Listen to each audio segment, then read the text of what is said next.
Shields up, Iron Breakers. Rurikhan here, coming at you with another episode of the Third Fleet Podcast. This is actually episode 69. Nice. How are you doing, Gaijin? I'm doing good. Actually, this reminds me of a thing I put on Twitter the other day. Let me see if I can find it because I forgot the name.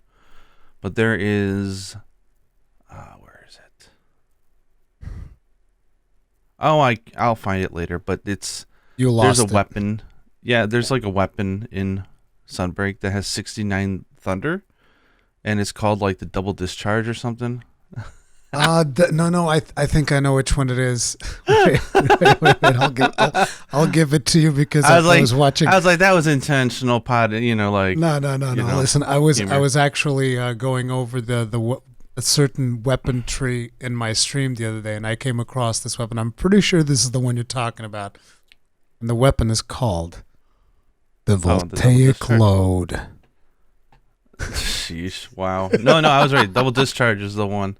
It's called double discharge? No, because I saw one that was called the Voltaic Load. Wow. There's a lot. Somebody in the localization team was having a good time with those weapon names, dude. So things are good, man. There's just not enough time in the day, but there's games to play, and Sunbreak we're going to be talking a lot about it today. Yeah. Finally. So in case you guys might be wondering, like, Rurikhan seems to be speaking a little bit softer today. That's because my wife is sleeping in the room behind me, so I can't be too vocal. Otherwise, she'll come in here and stab me in the throat, and we don't want that. Nope. But I made a post in the in my channel recently. I like in the community tab, because some people might be like, wow, you guys have not been particularly consistent about episodes. And in that post, I said, look, I'm not going to be badgering Gaijin every single day. Okay, let's record. We gotta record the podcast. It's like, listen, when it happens, and it is what it is.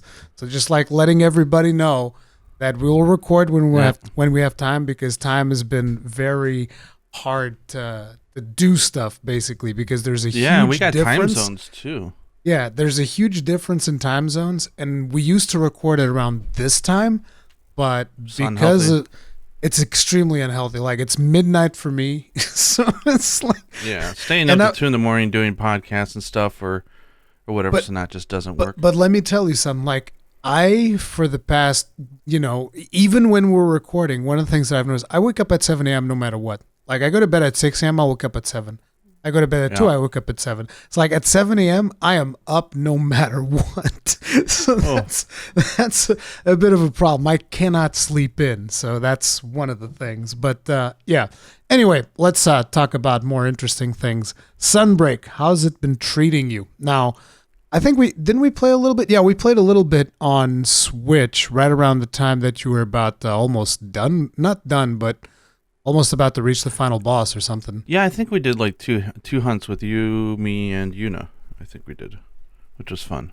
Yeah, but let's start at the very beginning. How's the experience been for you? Because I think that most of the people that are in this channel, they know how the experience has been for me. I've already played through the game twice. So it's been tough because like my time management has been very tough because I'm juggling 2 games. So I'm still playing Final Fantasy 14 heavy. But I've also been playing a lot of Sunbreak. What is this excuse? I'm also rating Savage in Final Fantasy 14. These sound like some excuses that I'm hearing from you right now. No, but Sunbreak has been treating us good. I've been trying to play. I'm not playing nearly as much as I used to, just because of time constraints. But we rolled credits, and I'm in the post game. Yuna has pretty much just stopped playing for now. She's just riding the FF addiction, and she'll come back. It's okay. But I said, you know what? After a few days, I was like, I'm just gonna plow forward. It's like I really want to get, I want to see all the content. So I'm like, see ya. Yeah, so, because there's I'm plowing ahead. There's a lot to do in the endgame. So in case people are wondering, like, I don't know how many hours I'm into the game at this point, but it's well over. I think I'm probably like at 150. This is like 150 on my PC save, not really counting like whatever amount of hours I did on the Switch to get caught up with the because Yeah. on my streams, if you were watching my streams, I basically played through the whole game until the final boss, and then I swapped over to the PC save. But the PC save is the main one right now, and that one's, I think, somewhere north of 150 hours, and I still haven't seen everything in the game because there's master rank unlocks like there always are, and I think that I'm coming up on the last one, which is master rank 100.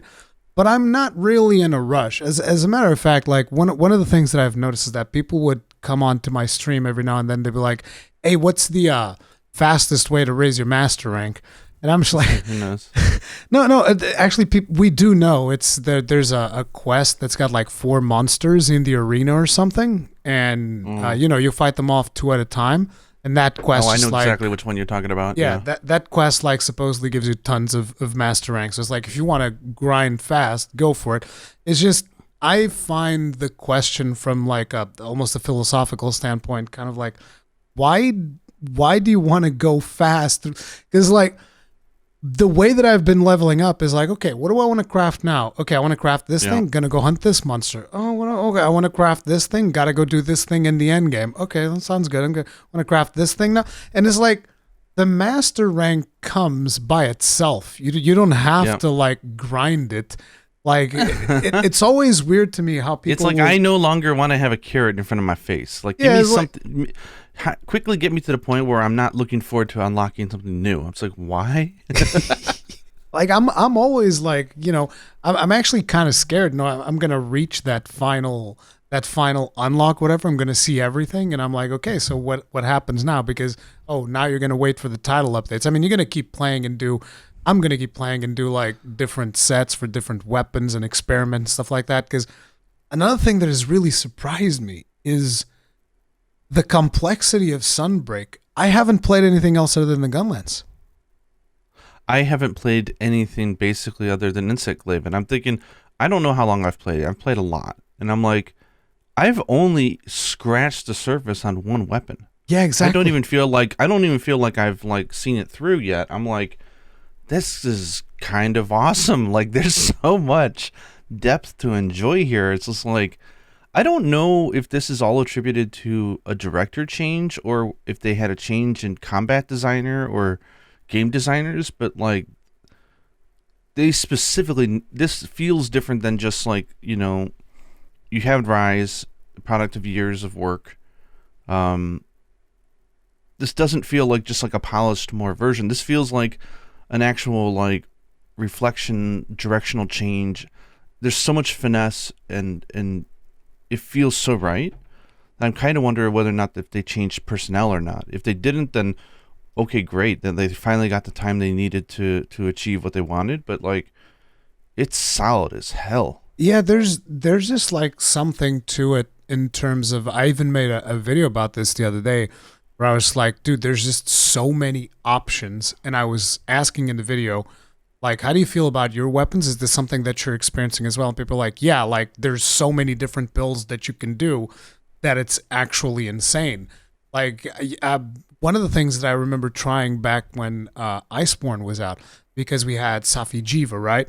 Safi Jiva allowed us to really customize things, which, usually there are some shortcomings in the weapon tree, and being able to completely customize weapons would allow you to go deeper into things. So one of the things that I was thinking about is like, how elemental damage usually gets more benefit from weapons that have lower movement values, because those will attack faster, and it's not as dependent on the movement value of the weapon, and it'll just deal elemental damage. So faster attacks are usually better for elemental damage, right? So one of the things that I want to do in Iceborne is like, okay, I want to do poke shell poke with elemental damage because the pokes will bring the damage. And I remember, like, I set up the Safi armor because it would give you elemental. Then I set up a Safi Gunlance, completely upgraded to the nth degree with elemental damage. And then I would take that to a monster, poke him in the head, and I'm like, there's no damage coming out of this goddamn weapon. What is this? This is terrible, right?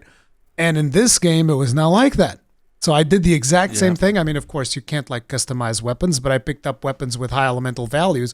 And I'm just like, dude, I was hitting, like, a Rathian, for instance, with one of the dragon gunlances that I'm not going to say which monster it is, but a dragon gunlance that is not even max shelling, but it's pretty good. And I was like getting 200 damage pokes, and I was like, okay, this is there's something going on here. This is not normal. Like I was hitting hard as hell. And yeah, there's just like also skills that provide you with additional stuff for that. Like we have chain crit, which used to be a skill that basically it was called repeat offender or whatever in older Monster Hunter games, where the more you would hit, the more it would increase your affinity. And here it's different. The more you hit, it increases your raw damage and your elemental damage. So I put that, I put max element damage on top of it, and it just goes wild, dude. Like the damage goes through the friggin' roof when you do stuff like that. And that surprised me. Yeah, they took the opposite approach of what we were talking about, God, like a year ago, which was, I was like, how do they make it so that the like things are more intentional on the builds? Like, and there's always been the problem, right? Like, you can only fit so many skills on an armor set, right? So it's like, and usually utility skills and comfort skills and fun skills are thrown away by most people for just flat out damage. And so it's like, well, how do we make it so we can restrict it so people can actually enjoy the variety of builds? I was thinking, like, go back to the days where they had minus skills and like it kind of constrained you, but they went the opposite route. They said, okay, you know what, we're going to let you activate like frontier level, like we'll let you activate so many skills and so easily that you're not going to have to give up the utility and the fun for damage. You can have it all. Like, so like have fun, choose what you want to do. And the fact that I still feel like the hunts are, I want to say challenging because it's not a hard game, especially for veterans, but it's like there's enough challenge there that I feel the monsters and their ability to track and all that other stuff is so on point that it feels satisfying. It doesn't feel like you're just going in and just like, beating something that has no chance to catch you off guard. So I really like this because it's like I probably could, but it's like I can't possibly put more attack on this thing. Let's go put some evade extenders and some part breakers and some quality of life skills on this set. And it's crazy. It's like, what if every set was the Fatalis armor in Iceborne, right? So everything is viable now because everything is just so darn good and everything has so much possibilities and slots. It's kind of like, you know what? You don't no longer have to choose. Just take whatever the hell you want. It's more than enough. Why don't you just focus on your plane? No, you don't agree? It's not enough. I want more because like once you get a taste for it, like I was actually like right before we started recording, I've been doing set theory crafting.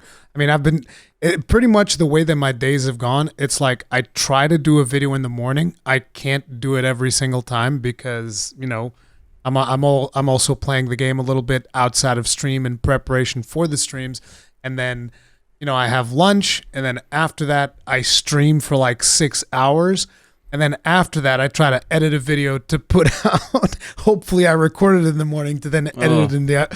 So it's been wild. So it's like all of this time that I've been spending the game, I'm constantly like theory crafting sets for Gunlance and coming up with different ideas. Like I said, the elemental Gunlance, a bullet barrage build, and it is like I can't get enough. Like I want more. I've had a taste of the power, and I'm like, okay, so now I want this skill and that skill.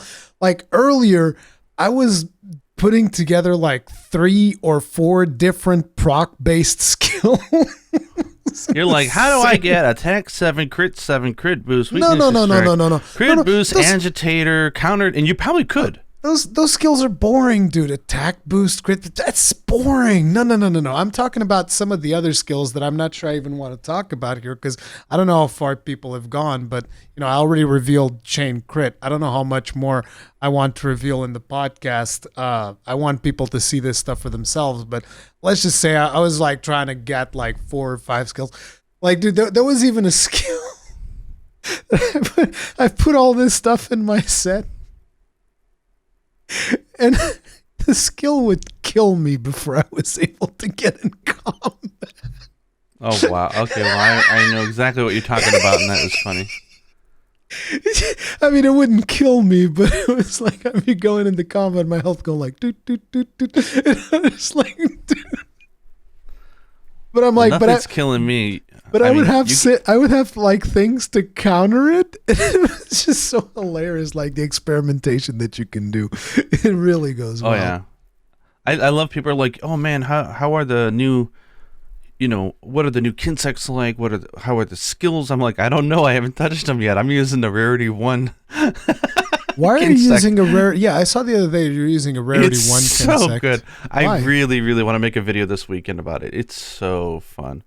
So you have to think about, they raised the ceiling on everything so high that they made everything viable. So like the end of Monster Hunter Rise, the amount of speed you can get out of a Kinsect was like 15, right? And so like if you were using like the speed type Kinsect on you'd have like the wind chop or whatever, it'd be like 15 speed.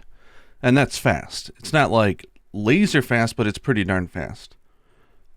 Well, now you've got like ones that are like up to 20 or something. It's like, okay, it's like shooting a bow gun at that point.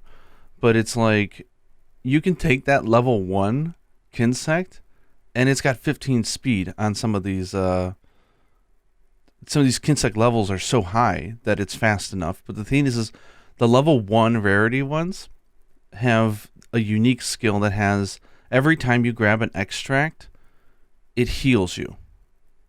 It's like a potion every time. And the thing is grabbing 1 extract, and it's fast. So grabbing 1 extract, that's 30 health. But I run it with recovery 3, so it's 30% on top of that. God. So I get 40 health every single time I grab an extract. So if I want to get max health, ching, ching, ching, I'm done. I just get my triple up and boom, I'm already full health again. Recall Kinsect? I'm giving up the diving wyvern with this thing because it heals 70 health it heals. That's like half your bar. Just from doing 1 evade. That's just like, it's disgusting. And it's also a stun-based Kinsect, so I can just, pee poo poo poo poo and knock out monsters with it, just for fun. It's so good. The level 1 rarity is just because there are skills in which healing is going to be important. Like, it just makes for the most fun vampire set possible. I don't know about the new Kinsect. Here I was wondering, like, so he's going to be doing some of that crazy vortex stuff with the insect glaive that brings in the big numbers, and you're like, no, I just heal myself. It's funny because the latest set that I'm working on also has self-heal built in with one of the new armor skills that we're getting, which is it's very interesting. It's a very interesting skill. It's fun, but the level 1 Kinsect is just the bomb. When you're talking with like insect glaives with like Kinsect level 15, everything is viable at that point. So it's just like I could probably spend, I'm thinking, 300 hours easily just messing around with insect glaive. Yeah, like crafting them, having fun with them, making different sets, and all that stuff. So it's like they really knocked it out of the park when it comes to, like, I don't feel like we're drowning in, like I hate to give you nightmares, but like the village quests in Monster Hunter Generations Ultimate, we're not drowning in stuff like that. It's like, it's fun stuff where it's like, you don't have to do it. Just go off and have fun and grab it. It's not like delivery quests over and over again. No, it's just none of that fun. stuff. But yeah, the feedback that I've gotten on my video is that a lot of people feel that their weapons are like that, which makes me like really hesitant to do guides for the weapons before I get it. Like, cause like, for instance, even some of the stuff that I said on the Gunlance, because like I've spent a long time playing the Gunlance, right? Because I've played through the game twice using the Gunlance. And even then, after I made my Gunlance video, I'm like, yeah, I am right in terms of like the whole bullet barrage thing. It's really good. It's very good on long shelling and stuff like that. But there are builds that you can do where, like, for instance, if you go normal shelling, then normal shelling can actually out damage bullet barrage by spamming full burst on a training dummy.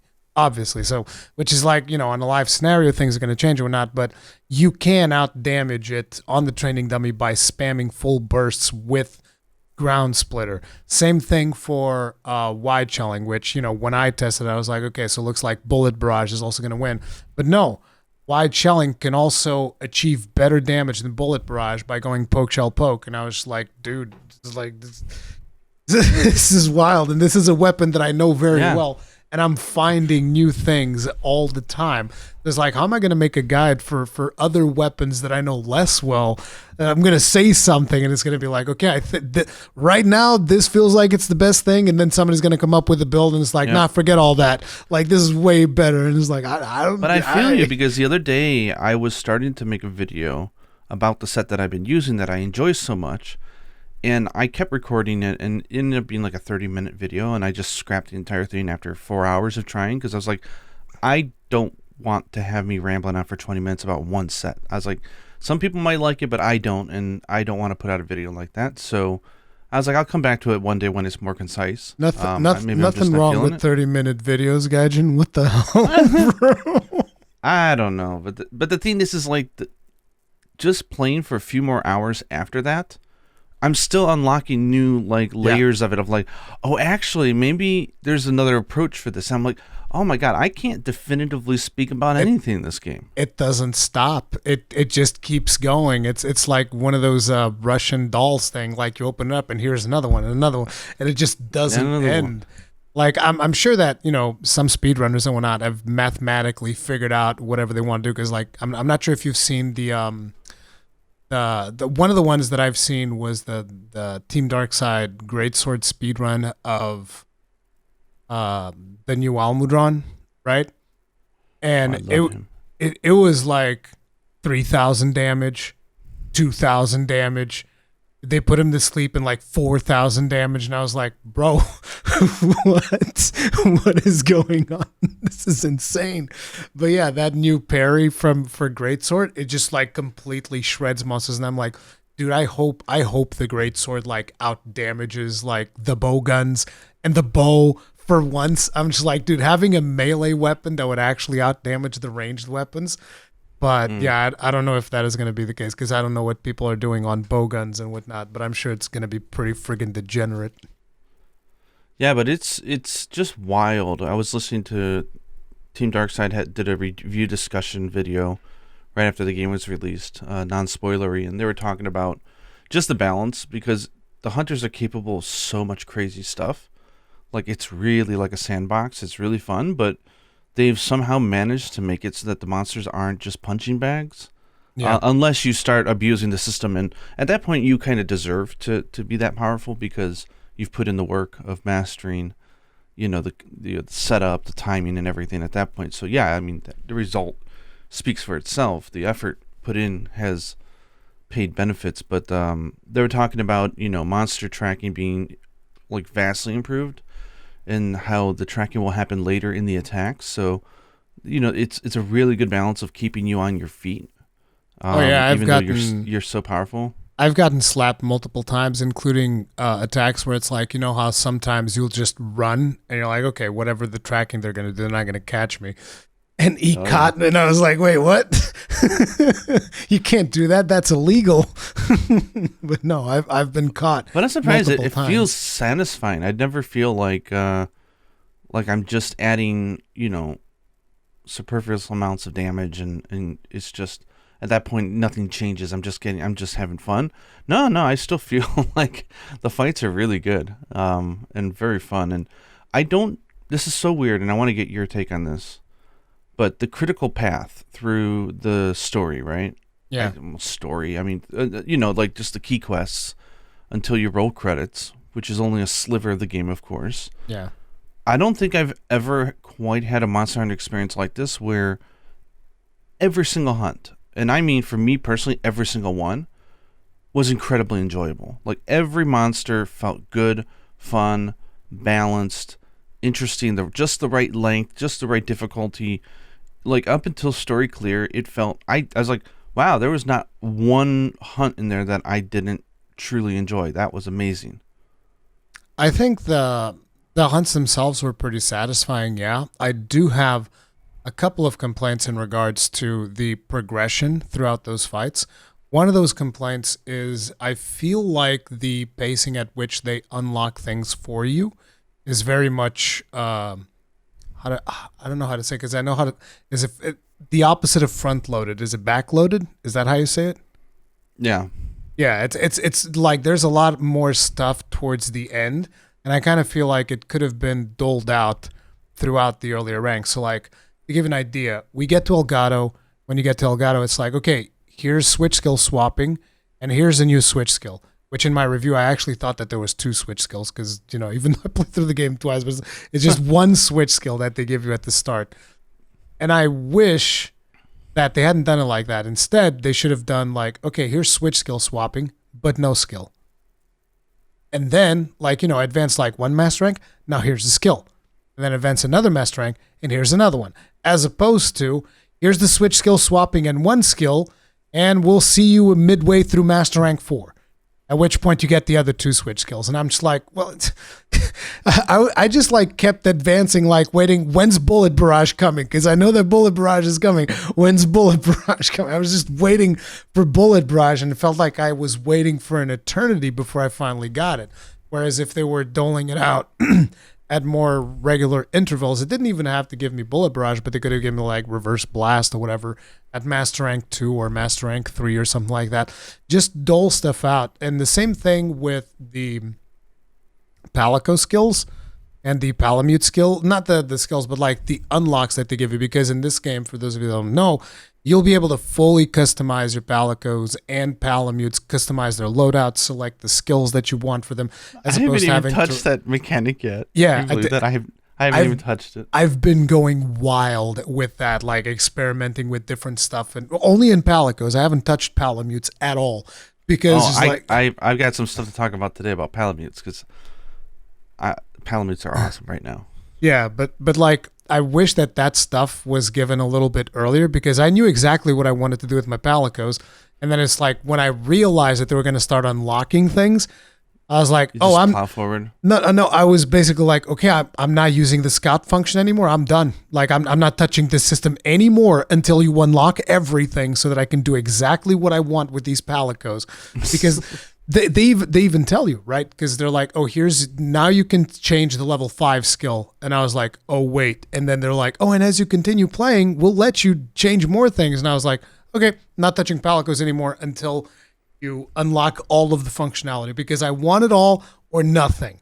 And it just took a long time. I think it was almost like at Master Rank 5, I think is when they really start opening it up and unlocking that stuff. Man, a whole one full day of playing. That's it. I want to at least contextualize it like in between like one Master Rank to another one. If you're just going like blowing through for progression, you're still only talking like, like 6 hunts or something. So it's not like, oh my god, it's gated by 40 hours of no, but it's content, like I'm the kind of guy that I like exploring like the side things. Even when I'm doing it twice, I would still go and I would do like follower quests and stuff like that. And I don't just like blow through ranks because you can blow through ranks super fast. This is actually in terms of like the critical path. I think it's one of the shortest Monster Hunters I've played. The critical path is actually really short. And they've done some really cool things with it in terms of how they present things to you. Because usually you'd go in most Monster Hunter games, like, okay, here's 4 to 6 key quests that you have to go do. And then you do your key quests, and then you do your urgent, and then you move on to the next rank. In this one, it was different where it's like, okay, here's 2 key quests. We want you to do 2 key quests out of these like 4 or whatever. And then there's a cutscene and a briefing and, the story advances. Okay, and now 2 more key quests in this rank or 3 more key quests. And then the game advances again. And now here's your urgent. Like 2 urgents, right? Yeah. Yeah. So, you get that. And I think in one of the ranks, there's even like 3 urgents along the way or whatever. It's like 2 and then a special and then another 2 and then another special and then another. And I thought that was really cool. And it also allowed them to put in more cutscenes, which, by the way, cutscene quality in Sunbreak, dude, you could tell that there was some problems in Rise in terms of like, because of COVID and whatnot.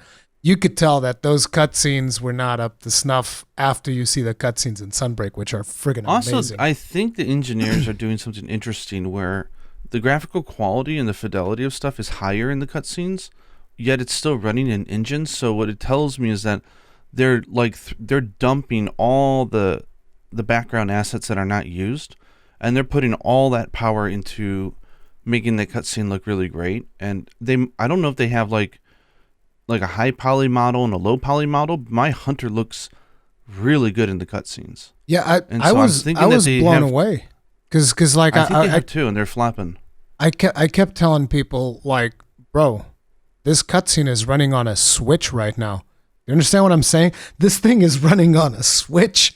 Like, how the hell is a Switch producing a cutscene in engine of this quality? This is insane. It's crazy. And it's like, sure, really you can say, oh, they're loading in less assets, they're doing this, they're doing all of these tricks. And I'm like, I don't care what tricks they're doing. Teach them to everybody else. Like, it still looks friggin' amazing. Like, I don't care what is the black magic that they got going with the RE engine or whatever. Just teach it. It doesn't stop being amazing because they're doing a bunch of tricks. As a matter of fact, if anything, it's impressive that they're able to pull all these stunts because you haven't seen that level. At least I don't think I've ever seen a cinematic that looked as good as the ones in Sunbreak in any game on the Switch.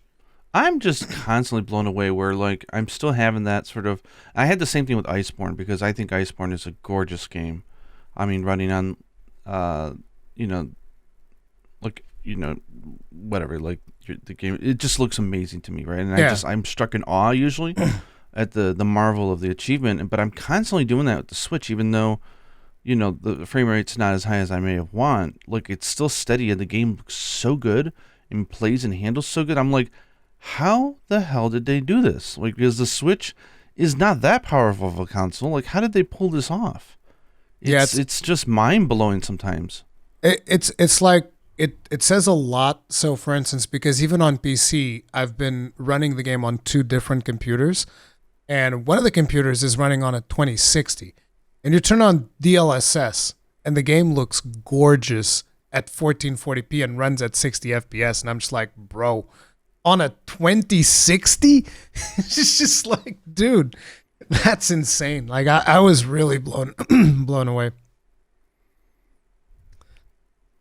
But so that's the cutscenes. That's a lot of the initial first impressions. How'd you feel about the story itself? Because this was very different from what was happening in Kimura. Yeah, I mean, as always, I still describe stories in Monster Hunter as functional. Yeah. They're just giving you a little bit of context for, okay, why did we not have this until now? Why is this coming up now? And so, functionally, I think that they understood what the story was supposed to be really well. So they didn't, and I had the same compliment, I think, with Rise, where they weren't trying to oversell the cutscenes like they did in Iceborne, where it's like, oh, it's a huge dramatic thing. Oh, the handler's emotionally broken because, the huntress lady that she feels is like her mom. It's like, no, it's just a functional story. Like, stop overtelling it and overselling it. I thought the setups were all good. It was interesting how committed they were to just ignoring what was done in Rise and just be like, look, this is its own thing. Yeah. Like, let's just tell our own story, which I thought was really good. They weren't trying to, weave an intricate web of stuff. I do feel a little teased on certain elements. Like, there's certain interesting parts about the game setting and story that they didn't delve into yet. Or maybe they do in some of the content that I just haven't seen. I don't know. That I was like, dude, tell me more. Like, I'm intrigued. But yeah, I mean, the story to me, it's functional. I mean, it's not. I don't know if I'd call it. I mean, plus I've been playing Final Fantasy 14, so like, tell me to compare story. I'm not telling you to compare that story, dude. You can't do that. Yeah. That's a crime. But I like the setup, and I like the setting, and I like the. I think the thing I like more about anything with, I guess it's story related, but it's character related, is that I really like the characters. Yeah, like they're all very well defined, except for what's her name. I feel so bad for her. You feel so bad that you don't even know her name. I know Paz, I think is right. Paz, the girl who's yes. Because it's like people use her DLC voice a lot, and it's so funny in Japanese. I love it, but it's like, when do I get to hunt with her? Like, she's just standing there. I'm just like, come on, man. I don't think she's a playable character. Yeah, she should have been. But no, but all the characters are great. I mean, it really does feel like you're in a town of, I don't know. They managed to open the scale, but yet keep it really small, right? So it's focused and it's good.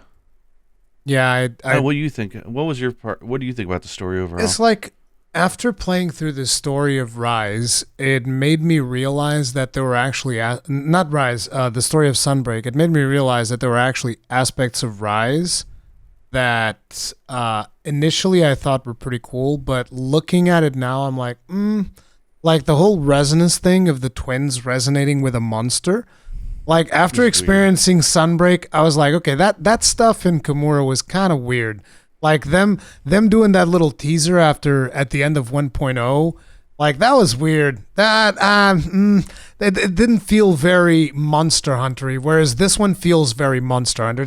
Because like at the end of the day, I think when it comes to stories in Monster Hunter, simple is better. It's something that it's like you want to be able to lose yourself hunting monsters for 10 hours. And then when you get back to the story, still be able to just like, oh, right, this monster is evil and we have to go deal with him because he's creating all of this chaos in the environment and whatnot.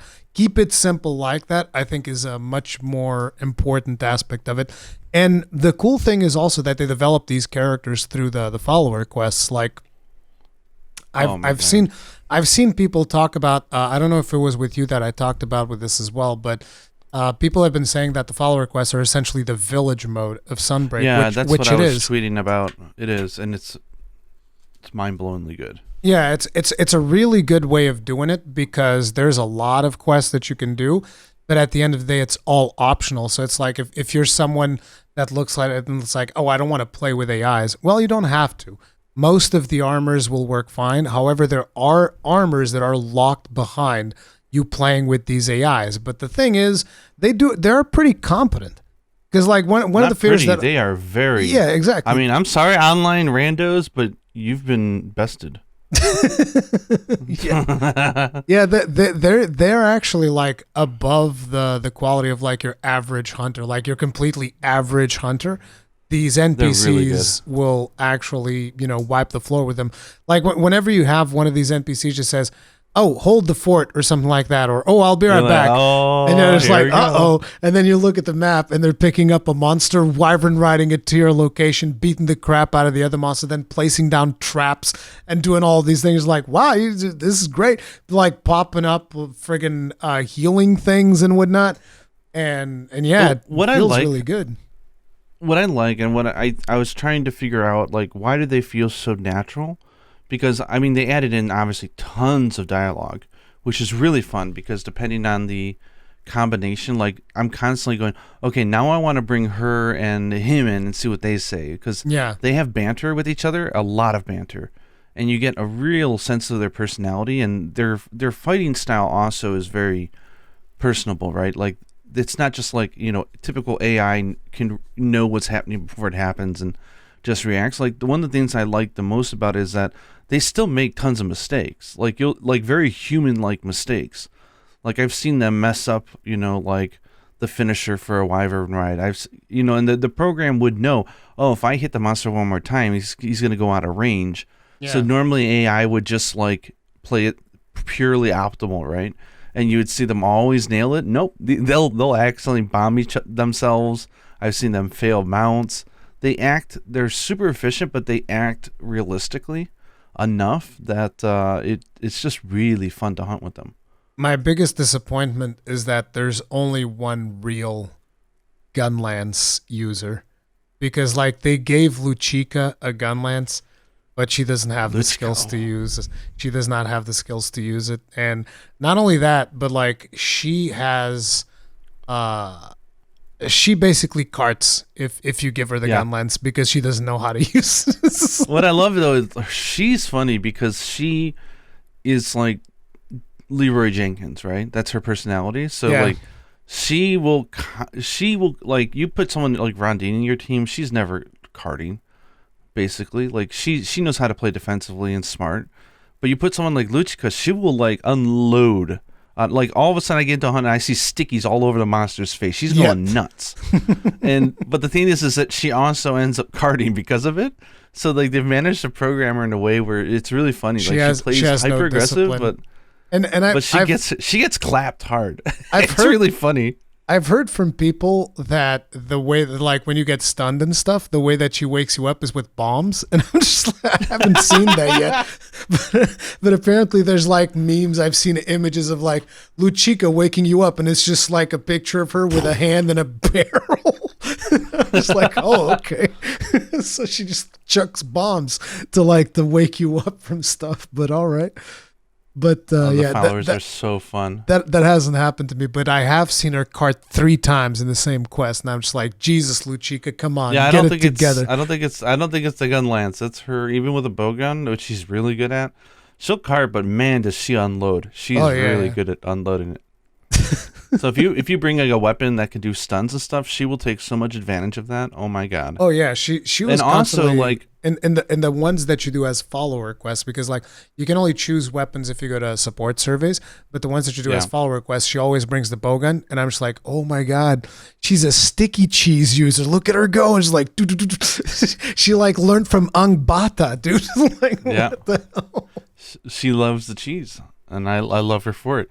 She's great. She was a surprise hit for me. I did not realize I would like her as much as I did, but the personality that she has in the hunt is so fun and playful that I'm like, you know, it's almost like its own game at that point. And the thing that makes it so nice is that because they remove the whole idea of having like a high rank village, like those were always like kind of a drag, because at that point in the game you've got, you know, master rank, G rank unlocked.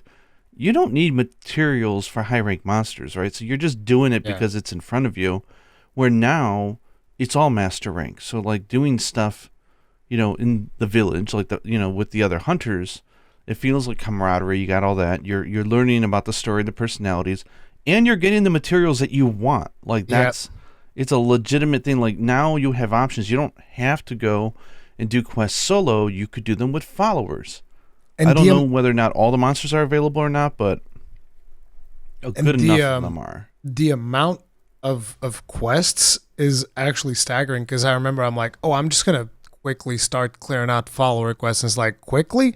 Each follower quest you do, they give you another one. And then you do another, and they give you another one. And then it's then they start doing ones where it's like, oh, you're going out. Thanks for going out with this person. Why don't we go together next time? And then you get like a 3-person one. Yeah, I'm like, my god. Yeah, like I've had, for instance, because you know, obviously every Master Arlo quest that shows up, I go in with Master Arlo like Master Arlo is the permanent one. He's always in my party every single chance that I get. He's your husbando. It's like people have basically said he's like, if I was in the game, it'd be him pretty much, because he's the guy in English. I don't know what he's like in Japanese, but in English, like the monster will roar and he just goes like, yeah, keep it down. Well, which is pretty much kind of the same thing that I do when I'm on my streams. I'm like, yeah, whatever. So it's like he complains about monster roaring, which I find hilarious. But yeah, he's awesome. And it's like I was doing his quests, and then suddenly he's like, oh man, Gallius, he doesn't want to admit, but he'd like to like go on quests and stuff. So next quest, we're gonna go you, me, and Gallius, and it's like, oh wow, you get to go out with him? Yeah, you go, Gallius and Harlow, you both go on the same quest, and then after you're done. Then after you're done, Arlo goes like, oh yeah, thank you for taking out Gallius. He doesn't want to waste your time, but he likes hunting with you and stuff like that. And it's really cool. It really fleshes out these characters. Because like in previous Monster Hunter games, it's always like, oh, we did it. We all did it together. It was amazing. And it's like, no, I did everything. No, and this time they're really putting in an effort to change that, make you feel like you're a part of a community. And I think that was freaking brilliant. And the fact that like, you know, Fiorane accompanies you throughout a lot of the urgent quests and stuff. It's the first time they've ever had an actual character like with you that you feel like, okay, they're contributing just as much as I am. Like I can imagine behind the scenes. Let's not go that far. I would say like behind the scenes, I could see that like she's doing a lot. Yeah. Right. And I imagine that I'm on a hunt, but she's also on hunts doing her thing, and then we'll pair up at key points and we'll do it together. And she's always a badass when we get there. So it's like, yeah. Fiorane I had Rondine say like, hey, I want to go out hunting with you. And I'm like, oh God, a longsword user. She's coming out with me. And then she's like, yeah, I've got this insect glaive. I'm like, what? She's Insect glaive. but her main weapon's actually not even longsword. Her main weapon's actually switch axe, which I was like, oh, thank Yeah, I God. know. I'm like, what? And so it's so funny. I was like going on a quest with her, and Yuna's like, "What are you going off about?" It's like she's using an insect glaive. She's like, "Rondine?" I'm like, "Yeah, I know." Yeah. And then I do that, and then of course Fiorane's like, "Oh man, you took my sister out. Like we should go out the three of us." And so Yeah, we and did a hunt with it, and that banter was hilarious and good. Yeah, it's really good. You learn a lot about both of them, and all of that stuff, which is really really cool. So yeah, follower quests also really really good. And like I said, there's tons of them. And then even after you're done with the follower quests, you eventually unlock them to bring into survey quests, and then you can go on survey quests, which they Yeah. just constantly increase in difficulty and numbers of monsters and whatnot. And survey quest is basically like the village quest, that you Yeah. unlock, and you can just customize who you bring with you. But it's just that it's a system on paper that sounds really good, but could have easily been kind of like meh, kind of a system. But it's their AI and just I think the way that they did the personalities Yeah, is so well done that I think everyone in the community is saying the same thing. This is how Village should be handled going forward in other Yeah. Monster Hunter games. Like this should be a staple. It is that good. this needs to be brought forward. It's kind of like the switch skills. I feel like those are two things that need to be brought forward: is doing quests with the NPCs for Village, because Village is solo, whatever. If there is such a thing, because you could also see this as being a system that is basically optional. So let's say, okay, when you're playing with friends, you do your quests with your friends, and you can choose whether or not to bring the NPCs. And when you're solo, again, you can choose to bring the NPCs with you. But although I think that if you do that, some people might just be like, I don't know, and they'll never even experiment with it. So it might just have to be that you have some quests that are mandatory with the NPCs, because I kind of feel like without that, there will be a lot of players that won't even give them a chance, and so like, whatever, I can do it by myself. But there's I think just more they can to butter it. in a little bit more than they're doing now. I mean, they Yeah. have the ones with Fio, but like they should have peppered in a few more, and just to let people know, hey, we got this really amazing system that you should engage in. You Yeah. don't have to, but you should. It's really And, satisfying. and it allows you to like hunt a little bit more relaxed as well, because like when you're solo, the whole attention is on you, and you have to focus a yeah. little bit more. And when you do have a partner, then every now and then the monster goes after the partner, makes things a little bit. It's like multiplayer essentially. When you're going in Yeah. multiplayer, the hunts are technically easier because there's more than one target against the monster. Plus, they can cart, and it doesn't count. Like you don't fail the Yeah. quest. They don't. There's no downside to them essentially dying, which they don't really die, but you get the idea. There's no downside to them failing to do stuff. But yeah, that's that was pretty cool, and I really appreciated that part of the game.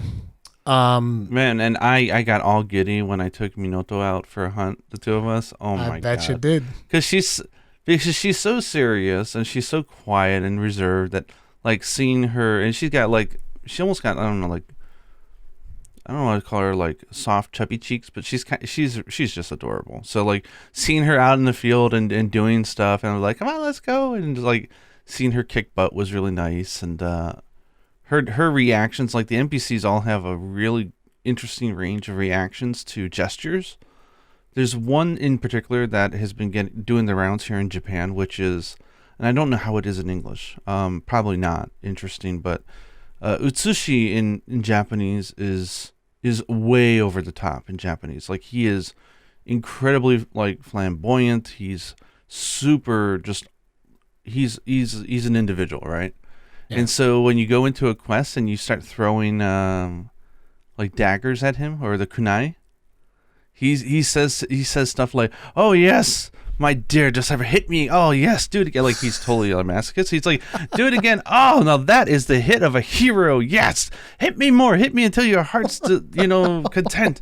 And then he's like, "Hey, don't worry. If there's anything I can do to help improve you, I'll let you know. But oh, that's perfect. Do it again. Hit me again." And like, there's this whole line of dialogue he has that is so funny that it just have you in the ground in stitches laughing. And he's got tons of patterns like that. So I want to try it out in English and see what happens. But like when you do that, or if you do other gestures, like they'll mimic you or they'll react. Like if you're trying to blow kisses at Minoto, she'll like shrug off and be like, "Oh," FFS, like stop it. Like it's so funny. But then when you get two NPCs together, they have different reactions, right? So if you do one at one of them, the other one will react differently. It's really funny. Damn, that there's a lot of again, it's that attention to detail that you constantly see the Monster Hunter team go for, which is really cool. I'm wondering one thing now that you were talking about that stuff. Is Fear Rain also like mega thirsty for the hunter in Japanese? Thirsty? Oh yeah. Really? Oh yeah. He's constantly saying about like, oh, you lit the fire inside of me. It's like, oh, constantly like paying compliments to you. It's like, oh man, you really just like inspire me. And it's like, whoa, Fear Rain. It's like, listen. Wow, I'll have to pay more attention because I'm playing in Japanese voice, but with English UI. Yeah. And so the personality is all coming through in Japanese. So I'll have to switch it to English. You were saying the English is really good. Yes, like the dubbing and stuff is enjoyable. The English is really good. Yeah, I like it this time around quite a bit. It's like when I was in Kimura, right? It just felt right to play in Japanese because it was a Japanese setting, so it made sense. Yeah. Because Elgato is a more Western setting. I was like, okay, so the first time I played through in Japanese, second time I played in English, I was like, wow, the English stuff is actually really, really good. Gave me a different appreciation of it. And then I also learned that I made a mistake creating my hunter because it doesn't have the same voice. Because you know what, hearing a character screaming in Japanese to me is all the same. I just wanted a gruff voice, and turns out there were two different ones. So my current one is like even more grizzled veteran than the other one was. So the other one was more violent. It's like, I'm gonna punch you full of holes, stuff like this. This one feels like he's like actual war veteran. Like he's going, look out! Incoming! It's like an old military man or something. So I'm curious, small spoiler, but like what happens when you point your camera at Master Arlo? Like how does he react? I don't know. I've never tried doing that. Oh yeah, try taking pictures of the NPCs. They all have really funny reactions. They're all different. Oh, I haven't tried that yet. I didn't know that was a thing even. Like again, I haven't even experimented with the I haven't even experimented with the gestures. I got to try that stuff out and see how they respond. Try them all out. They're some of them are really funny. I've seen that people were also interacting with like the endemic life. Like there's some kind of rare endemic life, and you can like blow kisses at it, and it will react to you doing that. And I was like, oh, all right. So good. It's like just a lot of love in the game, and it's so interesting though because like usually the G rank titles or the master rank titles feel like they open the door really wide. This one seems to have a really good razor focus on what it was trying to do. Yeah. And so it's highly enjoyable. Like I'm really having a good time. It's different but better than I thought it would be. I think that Sunbreak, like of course as per usual, like the G rank expansion always feels better than the base game. So it's kind of unfair to just be like, oh, Sunbreak is way better than Rise. But I feel like this time it just feels even more than in previous iterations. Like, for instance, Iceborne was better than World in some things, but then it also brought the Clutch Claw, and, it had certain things there. And also, obviously, the grinding lands needed adjustment and all of that stuff, right? Yeah. And I feel like, comparatively, Sunbreak did a much better job of iterating on what Rise has done than Iceborne did for World, for instance, which is, in my opinion, a very good thing. Because the themes that they cut, like they said, okay, we're just not going to continue doing that because we just don't want to do that for this time. Yeah. So there's themes that they left behind, and then there's themes that they adopted, and almost all of them are like, yeah, that was a really good call. Like that's like staying on the shoulder of a giant, Like there's a lot of learning, obviously, and they did such a good job with it. Yeah, like, do you miss Rampages at all? No, I don't. I mean, I enjoyed them a lot when I had it, but in the context of Sunbreak, would I do them? Probably not. Yeah. So it makes total sense to me why, both narratively, but also just from focus standpoint, why they wouldn't do it. Like, again, I think the decisions were just really great, and I think Rampages would be so trivial now because, again, they went Monster Hunter Frontier levels of like how many skills they're going to let you activate is kind of crazy. That I think yeah, rampages would literally just be a pillow fight, like blowing up monsters and just Yeah. or it'd be very annoying if they all scaled, and it would be very hard to do it. It would be very flustering to try to deal with So that. I'm curious about one thing, if it bothered you, because this is something that definitely bothered me. I mean, it's like bothered as in like, oh, this is a big deal. It's not like it was a big deal, but it was something that kind of I was like, why not? There's no hub. I mean, technically speaking, Elgato is the hub, but we've always had a new hub, right? G rank comes around, new hub. Like you go to Iceborne, Selenia, there's a gathering hub there. You go anywhere, there's a gathering hub there. And I understand why, because, you have the village. The village, technically speaking, is your gathering hub. But I just always like the concept. It's like, no, there's like kind of like a place where hunters congregate. It's like this is just a village. There's no like big room for us to like all go into, like the hall. Almost like you can look at it kind of like, how Vikings had their big halls, and it's like, oh, this is where we come and we drink our mead and do all of it. Like, I always looked at the gathering hubs like that. And the fact that Elgato didn't have one, I was like, what do you mean there's no hub? We just got McDongos over here and that's it? Come on, man. Like, I actually like it like this. Oh, God damn it. For a few reasons, right? Like, one is, again, the whole idea that you're in a post that, like, it doesn't feel like a village because it's very small. Yeah, exactly. Like, it's shaped and designed like a gathering hall, which makes sense from a story perspective because everybody's a hunter in that town. So it's kind of nice that you're always in there with other hunters, where I kind of felt like if it wasn't like that, then it would be weird, right? Like, if you're just inside of a gathering hall full of NPCs that are making food and talking to you, yeah, it would feel a little weird. But like, these are hunters, right? So they've got their command post area. They're all going on quests and doing their own thing. It's small enough that when you have people in there, you're just running around town with each other and you can see everybody. So I like it for the fact that it feels like it is just a gathering hall, because it is what it is when it comes to the story, right? It is a hall of hunters. But also, like, I don't know, again, it's just the focus. Like, it's like, okay, there aren't any village quests. We're just a bunch of hunters on a new world handling some stuff that's going on. Like, it was more immersive for me, I think, to have that.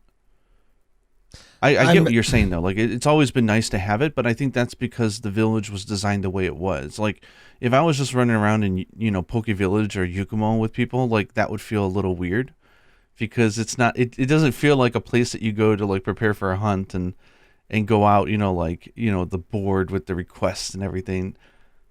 Where this Elgato is just not designed like a typical village, and I like that. It worked for me. It's like, again, it's one of those things that while I'm not like, oh, I can't believe that there's no gathering hub, what the hell? But I was just like, oh, I wish there was one, because like there's always been one, and I just find it comforting to just like, oh, there's this big room where we all go into before we go out on hunts, and it just feels cooler than just like, oh, here's this. We're outside and we're in the village, and just like you said, it is more like a gathering hall in and of itself. But I just like the fact that there's this big building, kind of like I said, Viking style, where we all go in, and then when we die, we all go to Valhalla, and we'll be in the gathering hall forever. It's like, it's just like I kind of feel like, because I've always had it, I never even made that kind of like Viking style association to it. But yeah, I do miss that. Do you think it's an indoor versus outdoor thing? Because I kind of feel like that also has an effect. Because there's something about the indoor gathering halls that feels more, like you're saying, like you're in a pub or whatever with everybody. It's probably a thing that is very specific to me, because I like places that feel cozy. Whereas most players, say for instance in World, when you got your upgrade, right, your upgrade to your room, everybody went to the palace. And I was like, no, I want to stay down here in the boat with the aquarium and stuff, because I think that's cooler. Yeah. I went to the palace once, and then I was like, oh, this sucks. I want to go back to the other one. And so I never went back to that. So it's like, I just like environments that feel kind of cozy, and Monster Hunter's always had that. And Elgato doesn't. I mean, the village feels cozy, but you're still outside. So I don't Outside, know. yeah, exactly, yeah. So I think that there's something about indoors and very pubby-like feeling that's special. Yeah, exactly. And the fact that there is no functions inside of a gathering hall that are not specific to going out on a hunt is kind of nice. I mean, so I get what you're saying. Like that's the other thing, right? Because there are functions. Like there's the arm wrestling thing. There's nothing like that here. Like they could have replaced it with something else. And now that you mention it, because it's interesting, like thinking back to the gathering halls that were outdoors, I don't actually have any fond feelings for them like I do for the indoor ones. For example, Monster Hunter 3 Ultimate had the port, right?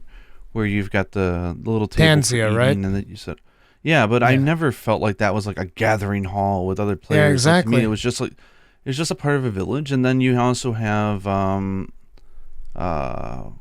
Generations Ultimate. What was it? The Generations Ultimate was actually really cool. Oh, you mean the first? Oh, not one. Ultimate. Sorry, the Generations. Yeah. Yeah, Generations, the first one. Yeah, that one was kind of was Burna. Not. Yeah, it's Burna. It's just the back of Burna, and again, you're outdoors, right? So I think indoors actually has a big effect on this. Yeah, but you look, for instance, at the one that you get in Generations Ultimate, which is like the pub on this ship. Like that one's really cool. Still, though, right? Yeah, it's indoors, but you're in a ship that's flying. It's like, oh, this is really cool. Like, you know. Then you got the hot springs, and in Poke it was awesome and indoors, or Yukumo, and I kind of think the indoor coziness of it's almost like an FC house in Final Fantasy. If I want to be an addict, and try to bring up FF stuff, but there's something about meeting up at the FC house that feels good. Exactly, that's the thing. Whereas, like, if you're just in the village, it's whatever. Like even Rise, right? You had that very small gathering hub, but at least it was a gathering. And technically speaking, you can go to that gathering hub and you can go do quests there if you want. But I just wanted a new one. It's like, hey, new game, new gathering hub. Come on, give me my G rank gathering hub. But anyway, I was really surprised. I thought like Elgato almost like I was thinking that it was so compact. I was like, oh, they're gonna slowly open this village up, and it's gonna get like really big by the time I get to the end. It's like, nope. This is it. It's perfectly. It's designed to be a gathering hall. It's small. I mean, it was to investigate that gaping hole that was in there. That was the whole point. We're going to set up an outpost here right next to this hole to investigate whatever created this thing. So, yeah. But so obviously all of the monsters that are returning, they all get new moves. And I was wondering, quite a few actually. Yeah, I was surprised by that. Quite a few. I was wondering which one surprised you the most. And I'll go first so that you have time to think about it. But like, there's one move that still catches me despite the fact that I know it's coming, it still catches me every time. And I don't even know why, but I just never expect to see this monster do this move.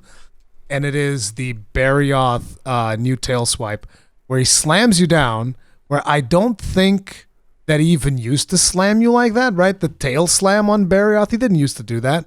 But after he slams you with the tail, he then does a horizontal sweep. So it's like I read the tail slam, and then he always catches me with the sweep. Because there's a huge delay on that sweep. So you're like, okay, he's done. I'm going to counter. And he's like, slap. Every single time he catches me with it. So the Barioth tail slam is definitely the one that surprised me the most. How about you? For me, just when you first mentioned it, the first thing that came to mind, it may not be the biggest one, but the one that came to mind was another tail-related one, which was Narga. So Narga always had, when it was enraged, it would do like a double tail slam. Oh yeah, now he goes to the side. But so like when it came, you're like, okay, I can't just rush back in there because he's gonna do it again, right? It's almost like Arzuros, like, okay, he's gonna punch 3 times, but if he's upset, he's gonna do it 4 times, right? It's like, hey, I'm smart, I know what he's up to, right? But no, like this time he's like, I'm gonna hit you with the tail slam, then I'm gonna do like a pivot, and then I'm gonna hit you with the second one, and it caught me off guard, and I'm just kind of like, oh, that's cool. Like I've never seen you do that before. And then good idea. You have the Rathian move that also surprised me quite a few times, where she kind of like backs up a little bit, angles her head, and then just like charges at you, flies, and does a friggin' like a spin attack. And I was like, dude, what the hell? She caught me with that a couple of times as well. But yeah, it's nice to see like the old monsters come back and have like new moves and stuff like that. And I guess that for some people, they're looking at this and they're like, oh, it's just the same old monsters. Like, yeah, it's the same monsters, but they do feel different because they do have some new moves. Because I've heard from a lot of people that they were very disappointed with the size of the roster. How do you feel about that? I mean, one, we know the roster is going to be growing, but two, I'm super satisfied because the quality of just the monsters they picked and the quality of the fights is so good that I would take this over. Because if you remember, I had a slightly controversial opinion when Monster Hunter Generations Ultimate was out, where I said more is kind of less because not every monster got the attention of detail, and it was just kind of thrown in the game. And that was the idea, right? It was an anniversary title. They just said, "Hey, everyone's in." But like when they put this amount of attention to all the monsters, every fight feels so good. And I want to talk about this later, but like I'm so giddy about how well they executed the decoration system and the whole shopping list and like constantly chasing monsters for parts and stuff like that. It's so good. It's exactly what I wanted. That like if you told me I had to go out and hunt like Tobi Kadachi right now, I would not be like, nah, again. No, I'd be happy to go do it. Like all the hunts are just really high caliber and fun. So like, I'm feeling good. Is there a monster that makes you go like? Actually, let's just say, what was your? Wait, before we get into this, because like I don't know how many people will have watched all of the trailers and whatnot. So maybe let's just assume that they've seen them all. I mean, we can stick with stuff that's publicly announced, right? We can't assume that because, like, look, trust me, there's a lot of people that haven't seen all the trailers. I know this for a fact, at least in my channel. So let's first go over you wanted to talk about the decorations and stuff like that. We can talk about Rampage decos. I feel like that is a brilliant new system. I actually want to make a video specifically talking about that versus like augmentations and stuff like that. Because I think that Rampage Decos is way better than the augment system that we had.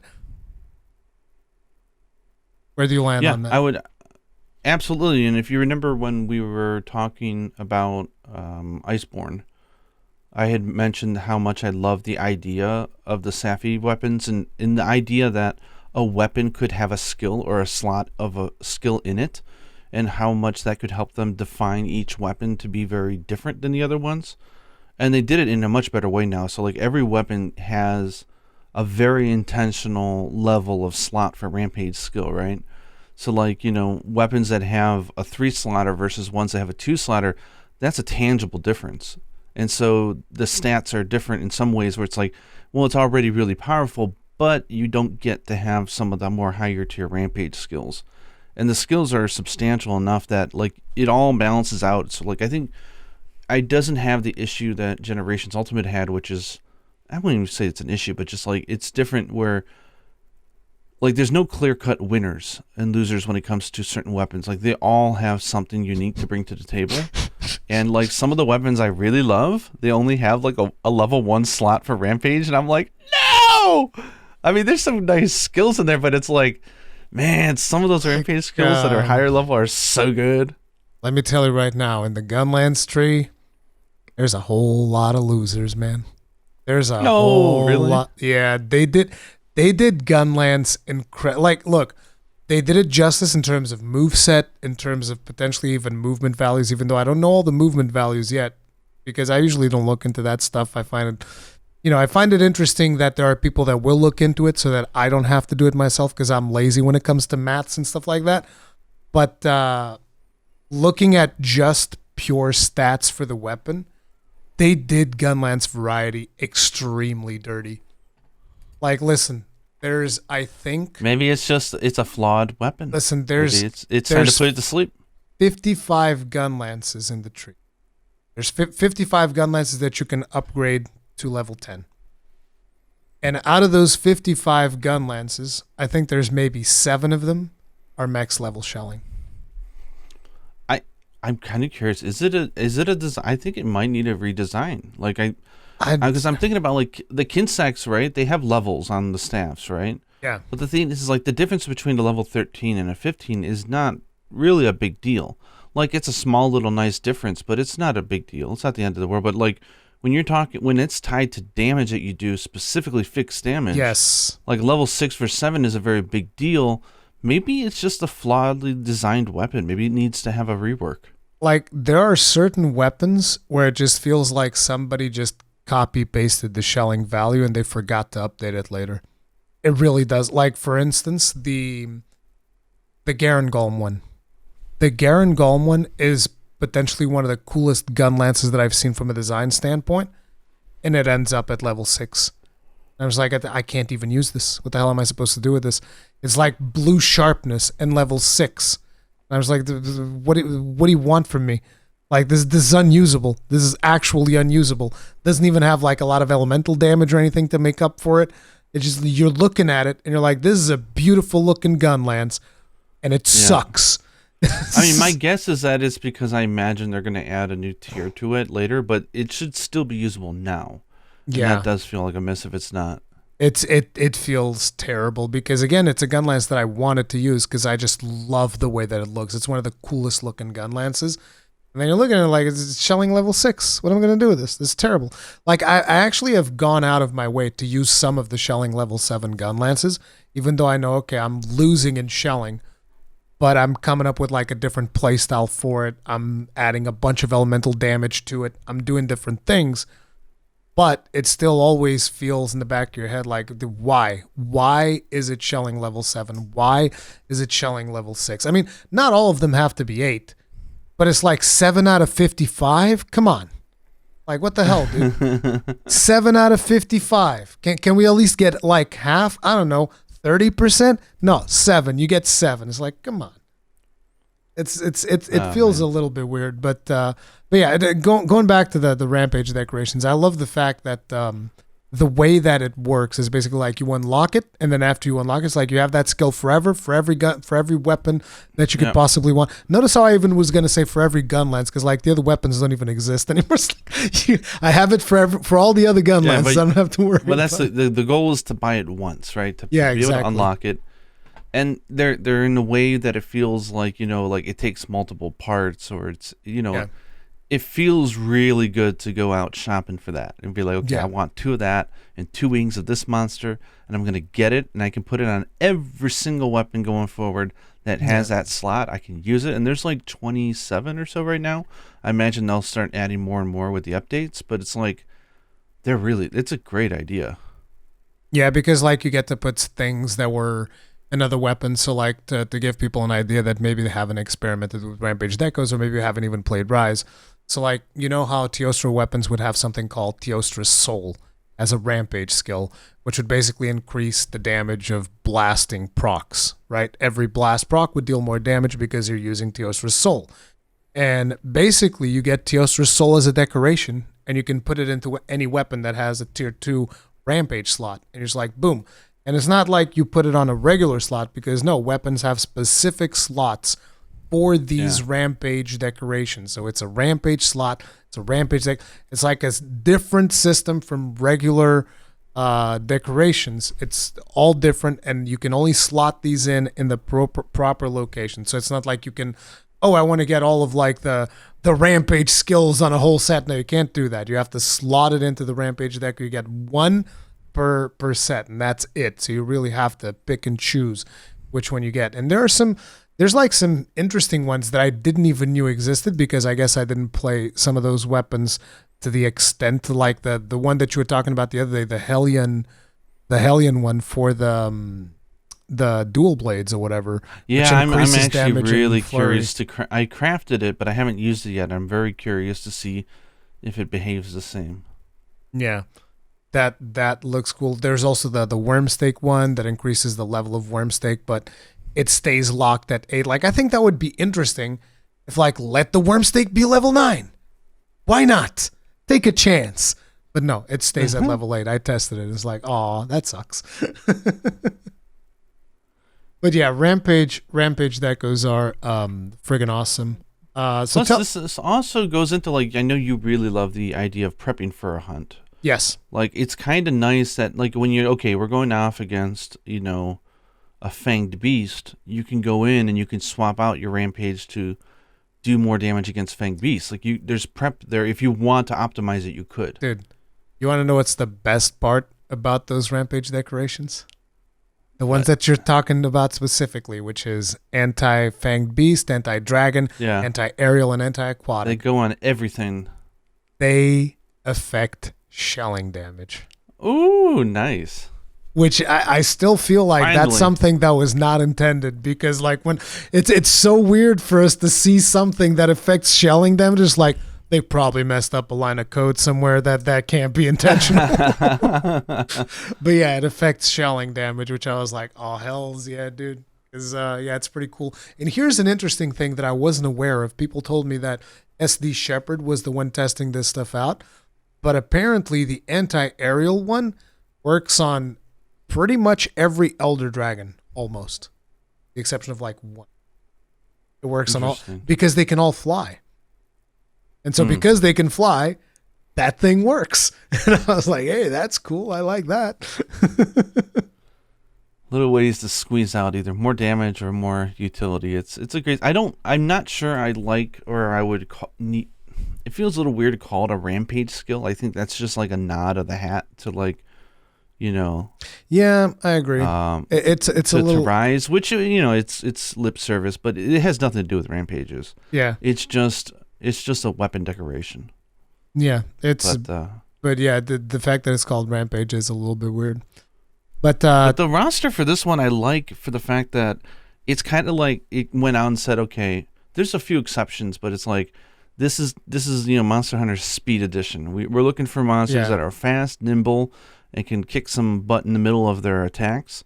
And so they're very specifically chose out certain monsters and said, okay, you're in. You take the bench. You're in. It's like, and the choices they made feel really good. That we can dive into some of the more specific monsters, but I don't know, what do you feel about the roster?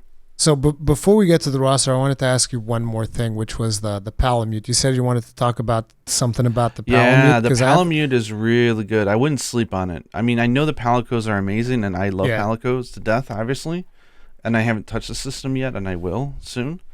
But there's two features of the Palamute that they added that are so good that you don't get if you're playing with just Palicos, which is the one you probably know already, which is the extra item pouch. Yes. Which is a heck of a lot more useful than I think people think, especially if you're going out gathering. Like the dog now has its own pouch, so if you've collected too many of an item, or if you stocked up on something, like you can actually hold more than you're supposed to be able to hold. Now, of course, you could always just go back to camp, right? Like and so it's not like a huge deal if you don't have it, but it's just a nice quality of life thing. So like if you had the materials to make more ammo or whatever, so not like you could have it on your dog. I don't think you can like load it out. I think it's only excess items that go to the dog pouch, but it's still a cool system. Especially if you're going out grinding for money and stuff like that. It's very nice to have that extra space. But there's a feature that I did not know was in the game until recently, and it's a game changer. Sniff it out. Yeah. I've heard Q tell me about this, but I still haven't fully understood it. He's just like, oh yeah, I use this in Spirit Birds, and I'm just like, what the hell's going on? Yeah. So for example, when we played, you were like, hang on a second, I'm looking for the golden spirit bug. I want to get more item drops. Right? Where was it? Oh, yeah. Well, guess what? If you're playing with a Palamute, if you go down to the menu that you use with the left and right, like you select like the camera or something, there's an option called Sniff It Out, and when you hit it, it brings up a list of all the items in the map that could possibly be there. Whether it's endemic life, whether it's an ore, or whatever. Yeah, and you could select one or more. It doesn't matter. I do think there's a suggestion I have here for Capcom to tweak it, but let's say you select one. Let's say, okay, I want to know where the gold spirit bugs are. You select it and you just hit go. It'll save it too. So like when you go into the hunt the next time, he will automatically go at the very beginning of the hunt, and boom, on your map, it'll glow where the spirit bugs are immediately. It's almost like the owl tells you where the monsters are. Mm-hmm. It immediately tells you where those items that you're looking for are. So the quality of knowing, oh, there's a puppet spider or a marionette spider just to the left of here. Let me go quick grab it. Like just having that is so useful, especially for the gold spirit bugs. It's so useful. Yeah, that but I love it. it's useful, but I don't know, dude. Because like It's a quality of life thing. my Palicos just feel so good right now. I actually replaced one of my Bombardier Palicos for a fighter Palico because I wanted to have. There's a lot of monsters in Master Rank that just love roaring. They won't stop. So I love that little thing. It's like, oh, here's a little bit of earplugs and 30% affinity. I was like, yeah, that's really nice. That increases my affinity by quite a lot if I want to go for a couple of critical hits and stuff like that. So Yeah. those are what I've been running with. Another thing though, like I have to mention is that they altered the speed in which you can mount your dog during combat. So it's faster this time. So if let's say we're up against Malzeno, it's like, okay, I need a potion up. But it's like zipping around and doing everything. You can just slightly press the A button and you're immediately mobile and drinking a potion. Like, it's really fast now. That makes it really. I always said that those dogs are really powerful for utilizing items and like sharpening your stuff and whatnot. They're very good for that. Yeah, so I kind of feel like they really defined the two pets well now. Yeah. Like, if you're looking for a combat partner, you're going for a Palico. If you're looking for a quality of life, gathering, movement, more safety net, than a dog. Yeah. And the cool thing is when you do the follower quests, it's not only a multiplayer experience, you can also use both your cat and your dog in them, I believe. Yes, you can. Which is awesome. You get both of your buddies together with the follower and the follower's buddy. The followers will also bring in one buddy with them. Actually, I think every single one of them that I've seen has a dog. I don't think I've seen one of them with a Palico so far. That'd be too OP. They can't do that. Imagine 3 Palicos in a quest. No, triple kittenators. Boom, boom, boom, boom, boom. No, the cats are really powerful. So they are, dude. The secret moves are really good, but just like even just the moves that you can have them like. So, for instance, you remember how in Rise you could only get like maybe 1 sleep proc if you put sleep weapons on them. I've been getting 2 consistently on pretty much every. It's this guy, and it's like I just started using it today because I was using blast weapons. It was giving me a lot of blast procs, but I was like, no, I want to test out the sleep, see how that goes. And so basically, I put the fireworks on one of my Palicos for the wake up hit because my stuff's always on cooldown because of bullet barrage. So it's like, okay, we got sleep, 2 barrel bombs. The Palico thing, boom, you're done. It's just like so much damage. Not to mention just like the visual spectacle of like fireworks or it's super happy. But yeah, but the still like the most hilarious one is always the Kittenator. Like my stream, the chat always loses it whenever. And you know what I think I told you what I named my Palicos. It's Grahati and Ishtola. But like Graha's the one with the Kittenator. Whenever he lands one of those, and sometimes it's in the most hilarious ways possible. Like a monster will be coming up and he lands it like right in his eyeball, like chunk, just like a Kittenator to the face. Like chunk. What I love is the Kittenator has a really good buildup of anticipation. Yeah, because you see them whip out the box and they're like, "What's it gonna be today, buddy?" And then you see him like positioning. You're like, "What is he gonna do?" And then you know that it's the Kittenator, but he waits. Yeah. And then the monster comes, it's like, chung, and he hits him, and it's like, nailed him. The worst part is when he misses it so bad. You're like, what are you doing? Oh. How dare you miss? You can't miss. You have to hit every time. That's the rules. You can't break the rules. But I think that at this point, if we want to talk about the roster, I'm just going to give people a spoiler warning. So, like, if you haven't finished the game, then we appreciate you listening up until this point. And you might want to come back later. Yeah, this is probably a good point to. We won't talk about like the last boss's name and like unannounced monsters, I don't think. But like if marketing material has included, or do you want to just go no holds barred? I mean, I think at this point, it's like if we're given a spoiler warning, it's like look, go for it. If you haven't finished the game, then come back later. But like, we're gonna just go for it at this point. So 3, 2, 1. At this point, we're spoiler free. So roster. I don't remember exactly how many new monsters there are. I think there's like 18 if I'm not mistaken. People are saying, I don't know where the number 17 came in. I should actually go into the game and count them, which I haven't done. But I remember I had like 16 and I still hadn't seen Furious or the new variant that they basically I shown. can if you're curious. Yeah.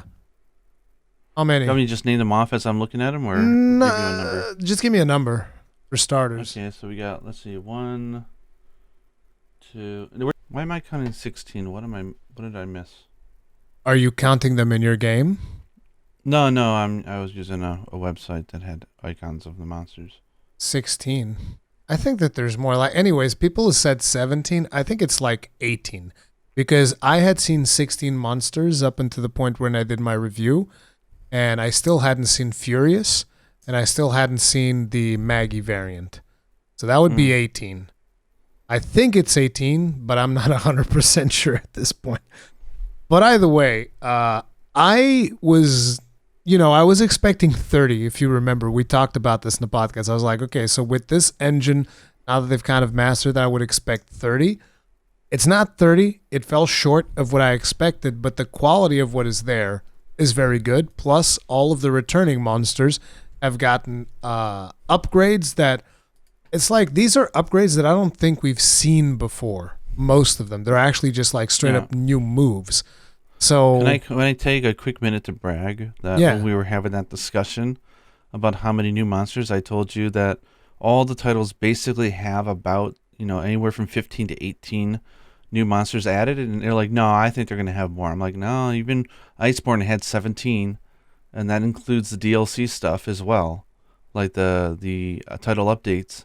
Like, no, there's going to be more. So it's in line. In fact, it's actually on the higher end, considering the fact that they're going to be adding in monsters in the updates. Yeah. It's on the high end, but it's in line with what I thought. So I called it. So let's go. Which one is your favorite new monster? And you can include the final boss if you want to. Oh Lord, how do I pick one though? I don't know. Take your pick. Tell you what, I'll give you mine. I'll give you mine to give you some time. We're gonna go favorite, and then we're gonna go for worst, for least favorite, the one that you like the least. So, for me, actually, let's start with the one we like the least, so that we end on a positive note. I kind of feel like that's a better way. Yeah. Look, get rid of Somnicanth, all right? Frosty, not Frosty, get rid of her. I'm done. I'm done with that monster. That monster sucks. I don't care. I hate her. Yeah. She moves too fast. I can't land my bullet barrage on her, and she's just annoying. And on top of it, she brings the worst debuff you can possibly bring to Sunbreak, which is Frost, which slows down your wire bug regenerate. It's like she's the worst. She's just the worst. I cannot stand her. Like, and it's not that. Here's the other thing. I don't even think she's a hard fight. She's an annoying fight. She's just annoying. That's it. She's just built to be annoying, and I'm done with her. Like, if you delete the 2 Somnicants from the game, it would be a better game. Like, I'm sorry. You can delete the sleeping one as well. The sleeping one and the frost one, get rid of both of them. I'm done. Done with Somnicant, dude. I don't want it anymore. Wow. So least favorite for you. I don't feel that extreme about it, but my least favorite is actually the Reverse Somnicant as well. Yep, there you go. See, 100% confirmed. It's a terrible monster. I don't think it'd be a better game without it. I still think it's not terrible monster. I want an exchange. I'll trade her for something else. Give me Pink Rathian. Can I trade her for Silver Rathalos so that I can get a better Gunlance out of Rathalos? Good monsters lose their savior in the absence of bad monsters. All right, yeah, sure. She's there to make the other ones look better, is what you're saying? Yes. She's so bad. So what you're saying is that she's so bad. No. She makes the other monsters look good. I agree. No, I agree, Gaijin. Yes. But the thing is, like, I have the same thing in Final Fantasy that, like, any monster or boss that freezes you is just annoying. It's just like, I think there's something humanistic about being stopped in your tracks or being dragged down or having someone pulling at your leg is so annoying. Yes. That I don't think it's the fault of the monster. I think it is that status ailment in general is just an annoying. It's her fault, Gaijin. I know for a fact it's her. It's her fault. I can't stand her. Aurora Somnicanth, you heard it here first. It sucks. No, in all honesty, I don't it's think like, it sucks. I'm just not a fan of that monster. I just don't like the monster. Yeah. I You mean, know, I like the don't feel. monster. I was playing But it the up. fight itself is I was playing it up for drama because I do the same thing on my stream constantly. Like, whenever people ask me, what's your least favorite monster? I'm like, delete Aurora Somnicant. I can't stand her. But it's like, at the end of the day, it's whatever. It's just a monster that's annoying, and I'm not a huge fan of it. So my favorite new monster, at least up until this point, I think it's Garen Golem, dude. I love Garen Golem. He's amazing. He's just like, he rocket jumps, dude. He came out of Quake 3. When he transitions into Enrage, it's so easy to know because he rocket jumps. It's amazing. And the other thing is that on top of him just being an amazing monster, he's also the best mount.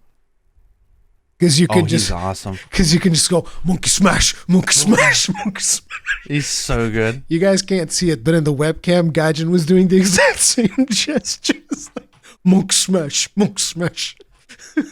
It's so cool. I like him also because you get the idea that he's not a normally violent or mean monster.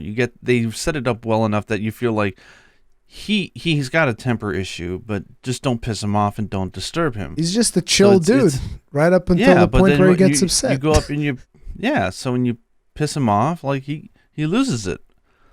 He's cute though. I like him. He reminds me a little bit of Rajang in a way, but in a way that's less annoying and just more cute because he's so big and bulky and he's powerful. Big. Rajang is small. Rajang is annoying. Yeah. Dude, you have any idea? You know that I tried fighting Rajang with bullet barrage?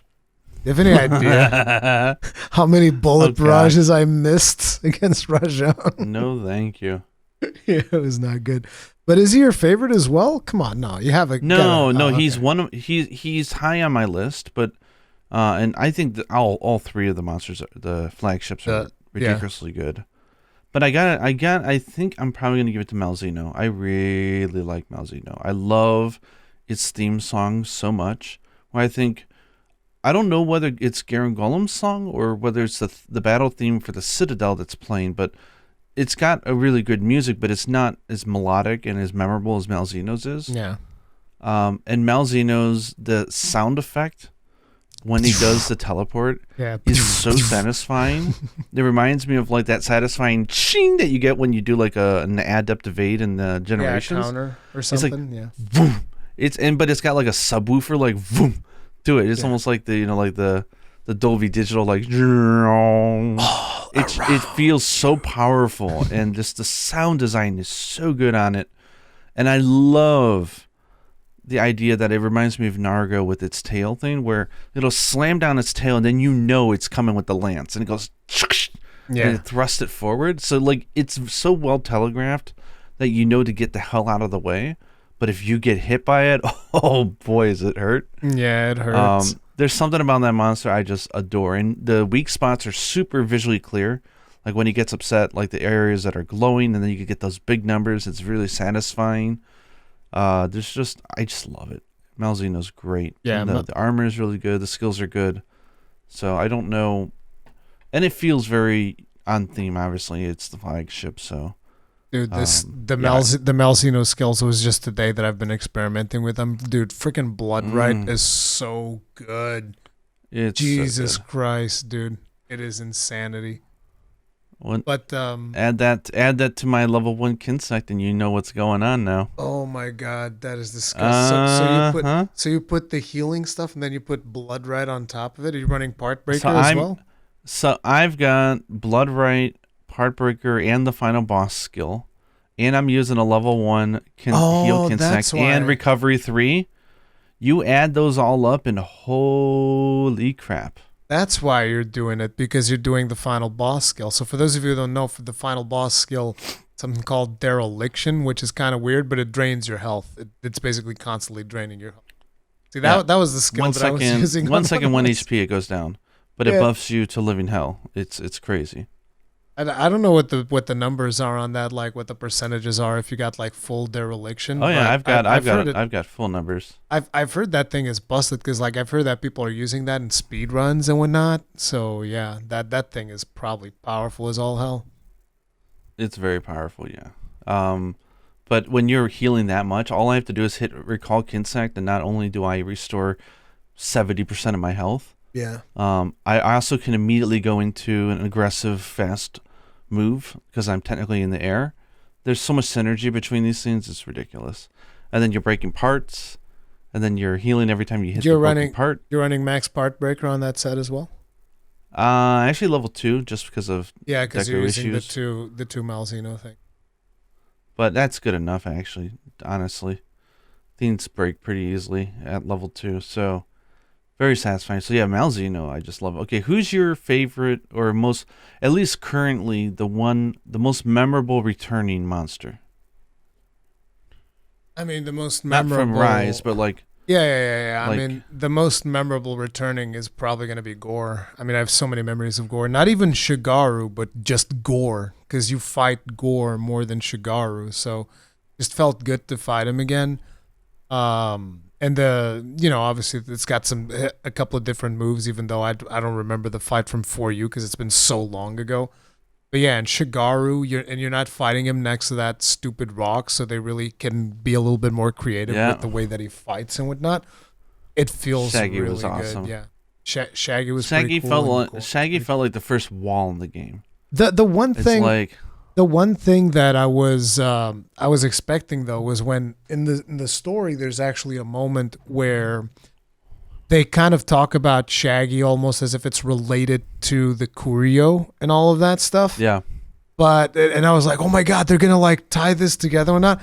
But then it doesn't go anywhere. It's like, oh yeah, we just use this because we've healed the frenzy virus before, whatever. Just need materials from him. I have a really bizarre theory, but I don't necessarily want to get into it because I know we're spoiler free, but I don't know your thoughts on it, but it's like, dude, like I said, very spoilers. Like I said, it's like at this point, this is spoiler central. So go for it. Okay, well, it's not. I don't feel that it's possible yet. It's still just a working theory in my head. I have to put it together more. But my guess, and I hope I'm wrong, and I hope they never define it or it's just wrong, but I'm kind of curious if Yomogi was. It wouldn't make any sense, I know, but like I get this feeling like it would be kind of interesting. They talk about like a village being destroyed, right? Like there was a village that was totally annihilated. It was the Citadel. It was the Citadel. It was annihilated by Malzeno. Wait, is that where Yomogi's from? Is the Citadel? I believe so. Okay, well there goes my theory. I'm not sure, but I think so. I think she came from the same place as Gallius. Because they said there was because I thought it was that Yomogi and the Oboro, whoever, not Oboro, but the Kagero, the doctor guy. Oh, Todori, the Wyverian. They were the only survivors. Like he got the princess out, and that was it. So they were the sole survivors, and I know that this game takes place. It might be a village near the Citadel or something like that. I don't know. Yeah, because I know that this takes place in a different time period as the other Monster Hunter games. My guess was like, oh my God, are they saying that maybe not Shinato, what's the English name? Cathar, where Shaggy was. Like, what if Cathar was the village that was destroyed? And she's from there. And they took her out and gave her to Kimura because Kimura's close by to where the Wyverians would be, which would be Cathar. Like, what if Cathar was smashed to pieces in the future? I don't know. It was just a working idea that I had in the back of my head. That would explain why they would tie the viruses together and all that stuff. So I imagine in the future, or maybe they do in the game right now and I just haven't gotten to it, I imagine they'll delve into some more details about it. Because right now they're just teasing us. And I'm kind of like, dude, you can't tell me that you are directly involved in this girl and that she's an actual princess and then just stop feeding me story on that. You got to give me more. I'm constantly going back to that doctor guy. I'm like, tell me something, damn it. No, but I think that there's actually one thing that I would like them to do is to reset Fukushigi because I didn't get to see all the Fukushigi information. And now I don't have any means to see it. Because, you're excited, you're going through ranks and stuff. It's like you just forget. And then so it's like, crap, I didn't go to Fukushigi, so I don't have Like, I think I've seen the first secret, the fourth secret, and then maybe the fifth one, and that was it. So it's like I missed out a bunch of them. I wish I had seen the other ones. Like, I really wish they would reset, or at least give us like a menu so that I can archive chat or with something. him. Yeah, we should have an archive of everything that Fukushigi says, because he always has some interesting information. Interesting stuff. Yeah, Capcom, make it happen. Yes, give us an archive of Fukushigi. That'd be cool. Yeah. Another monster that kind of surprised me and that I would really enjoy was Bishaten was not a monster that I particularly loved in the first game, but Bishaten's subspecies is really fun. Bob? The blood orange yeah, Bob. Boy. Bob.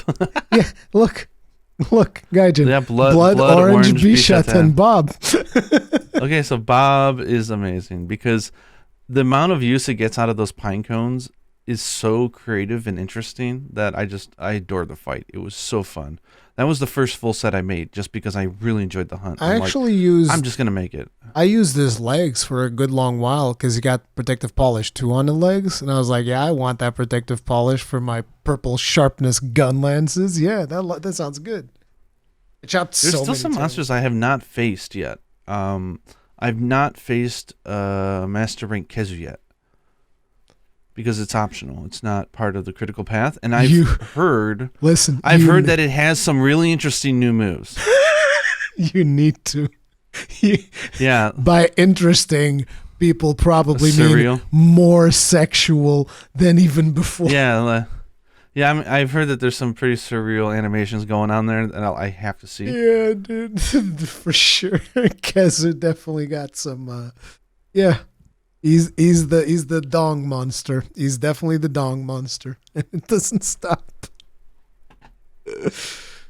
But yeah, the rosters. Oh, and also Almudron, Molten Almudron was so fun. Magma Almudron, dude. You know what? What a fun fight! Since Bullet Barrage, I love Almudrons. I love all of them. They're so great. Fun. No, they're fantastic. Yeah, Insect Glaive, he's unbelievably fun. No, but it's like, listen, because the thing about Bullet Barrage is it's hard to hit small targets. Almudrons, they're always massive. I just have to like aim in his general direction, like, yeah, this is it. Boom, Bullet Barrage. Bullet Barrage. Like, listen, I was actually speed running regular Almudron to go get his mantle. Like, we're talking 4-minute hunts. I was like, dead. It's so good. It feels fantastic. I love him. How about what are your thoughts on Espinas? Because I've never faced Espinas before this game, and I feel like I'll save what I think until you say yours. I'm curious what you're. I don't know how effective his armor is against regular weapons, but he just feels like a monster that is extremely vulnerable to Gunlance, because like I can hit you anywhere and it's gonna hurt you, and anywhere I touch you it's gonna hurt like hell. So he wasn't really a problem. Like it was just the biggest thing was the first time he hit me with a fireball, I was like, wait a minute. I'm poisoned, on fire, and paralyzed? Now wait a minute, that doesn't seem right. That was the only thing. Go into the hunter note sometime and look at the hit zone values and just laugh in shelling, and be like, "Must suck to be you guys," because he's tough, right? Hide. Yeah, it's like all 30% and stuff like that, 28%, really low values. And on top of it, I think by the time you fight him, because he's after midway rank 4, right? Yeah, he's like intro to the big boys. Yeah, so it's like at that point I probably had Bullet Barrage already, so it's like, nah, forget about it. Just you're gonna get Bullet Barrage to death. It doesn't even matter what you do. And the cool thing about Bullet Barrage too is that you hit most monsters with 2 Bullet Barrages, and it puts them into Wyvern Riding. So then you Wyvern Ride, you slam them into walls. You just get to basically abuse the monster. Because the other thing is, after you Wyvern Ride, you come out and you have all of your wire bugs. So it's like you Wyvern Ride immediately after Bullet Barrage. It's so disgusting. It feels great. I love it. Oh man. But yeah, he was not problematic for me at all. Like I think I might have carded once. Do you like him though? Yeah, I think he's a pretty cool fight. I think it's very interesting to get hit by like 3 status ailments at once. I was like, whoa. Does it give you flashbacks of doing doing that dungeon with me in the beginning of Oh yeah. Final Fantasy. Oh yeah, yeah. Flashbacks of bad breath. Yeah. Gaijin getting hit by bad breath and me just like spamming. Where's my Espinas? Me just like spamming Asuna and screaming at him as the telegraphs and going, Gaijin, move! And he's just like, no, I'm fine. And I'm like, no, you're not. I'm not. It's okay. There's a healer here. Yeah, I'm sick of it. Stop it. Exactly. I want to deal damage. I'm just a green DPS. But for me, Espinas fills an itch that I've had for a while that I kept talking about, which was my love of Monoblos. And how I really would have loved to see Monoblos or White Monoblos make it in the game. But I said, it'd be hard because there's a lore behind it that you have to do it solo, right? That's like a tradition in the world of Monster Hunter. We have Monoblos at home, Gaijin. Yeah, so this is like a multiplayer Monoblos. He acts just like a Monoblos. He's got the horn. He's small. He's fast as hell. Oh, yeah. He's hyper aggressive. He turns around so fast. He's like... Like he go burr, I love it. So if the DLC monster is White Espinas, the rare species or the subspecies of him, oh man, I'm gonna be really happy because I think Espinas is fun. Yeah, Espinas was pretty cool. I did a hunt of Espinas with Eric's for his channel. That was pretty cool, dude. We just beat him so hard, poor guy. He barely moved. He got completely obliterated. I mean, because you got me pulling bullet barrages, and you got Eric's just like landing whatchamacallit, Metsus nonstop. It's just like, nope, he didn't get anything off, poor guy. But if they come up with like the super hunts, like the strong versions, or actually, what I'm looking forward to would be an afflicted version of him. Oh man.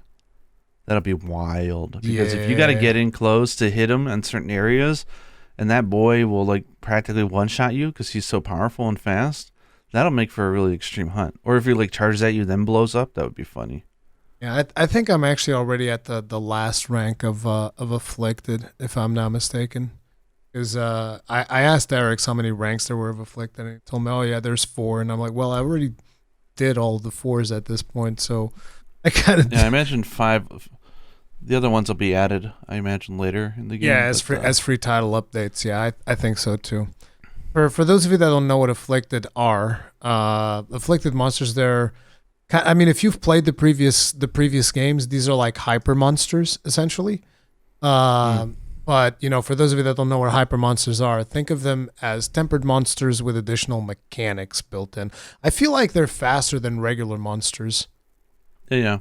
I think they're faster. They're more powerful, and as the fight progresses, there's parts of their body that start to glow red, and those are areas that you want to attack. And there's a good payoff. Like if you do attack those parts, and they'll blow up, and it takes big damage, which is actually really important because they have a lot of health. But if you don't, then you start to get this like supernova effect going on. Yeah, and it's like you didn't hit it, and then they go.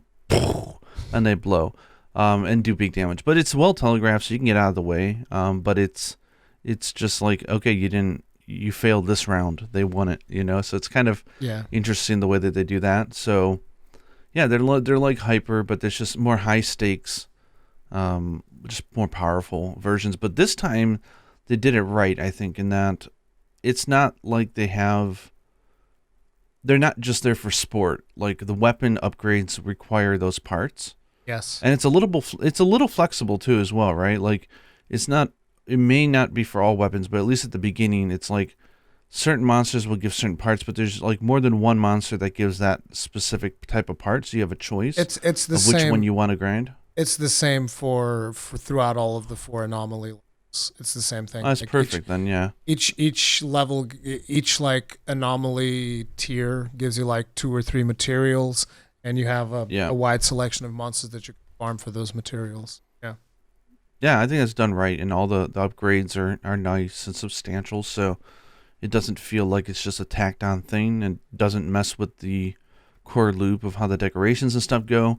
I'm hoping that they eventually add in like Afflicted Rampage decorations that use those materials to craft some crazy Rampage skills would be really fun.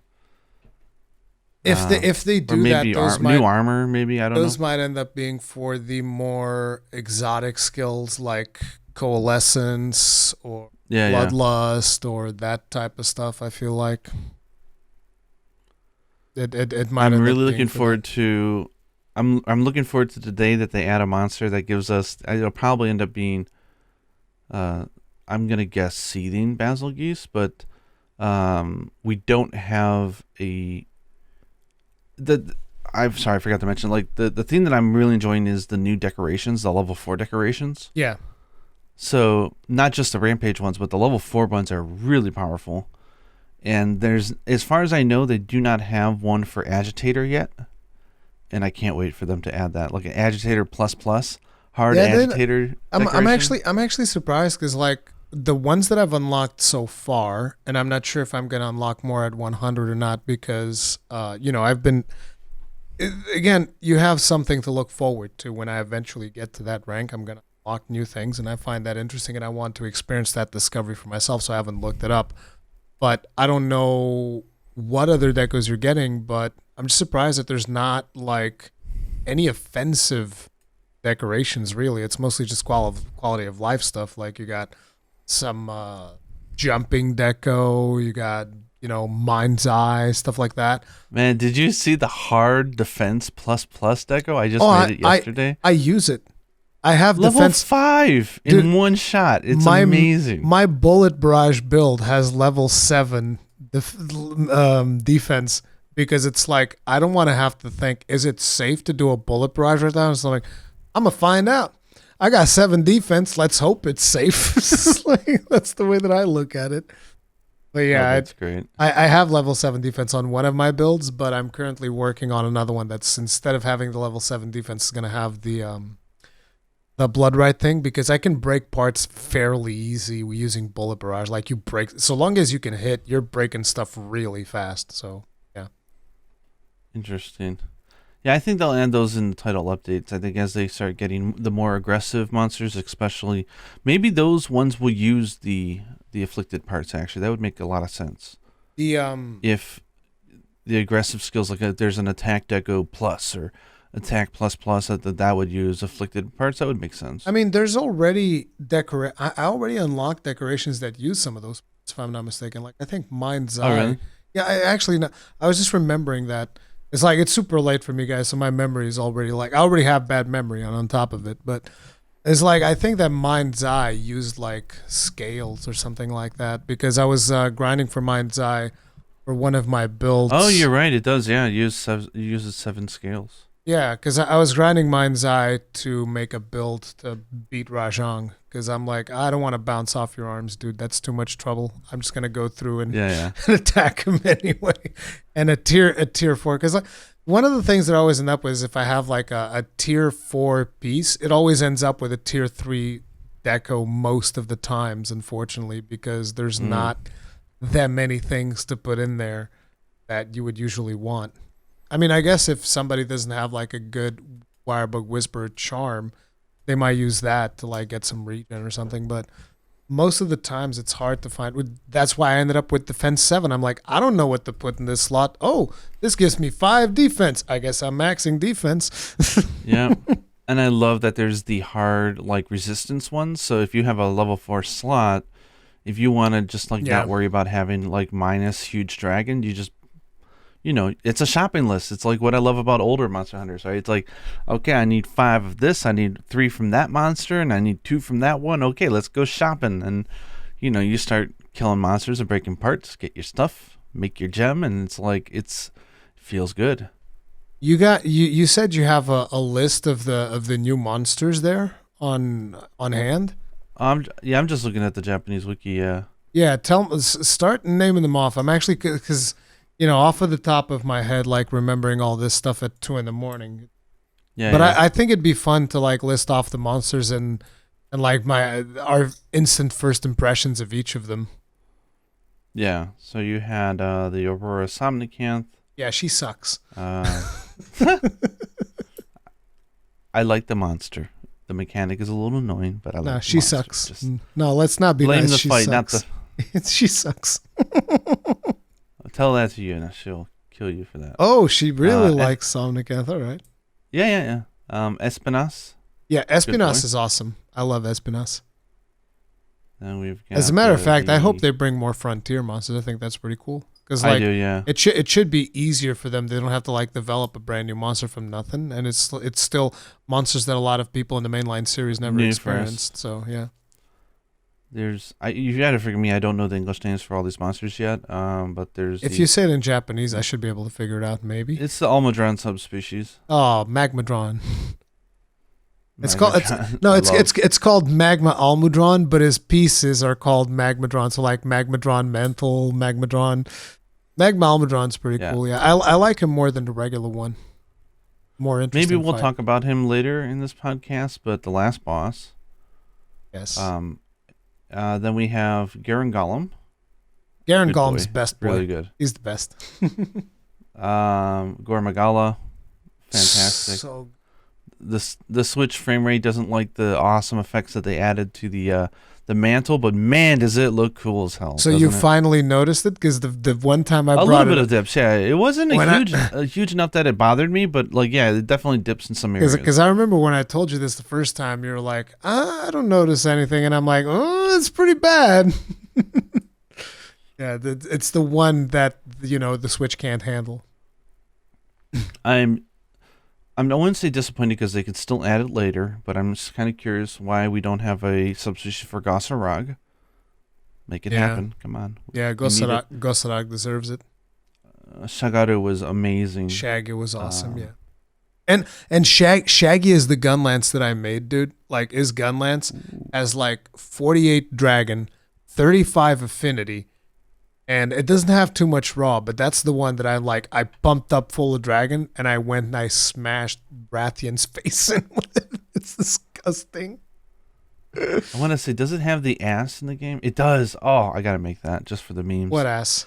So in Japanese, the names I've talked about are really funny for Shagaru, where in English they went with like German names for Gore and French names for Shagaru. Yes. In Japanese, it's like something of whatever is like the Gore Magala, like pain of sacrifice or something like that. Yeah. For the Shagaru, it just says in English the, and then it gives you a word. So they have like the origin, the origin, the dikarog, the sharok, the shagrin, and then they have the hammer, which is the as.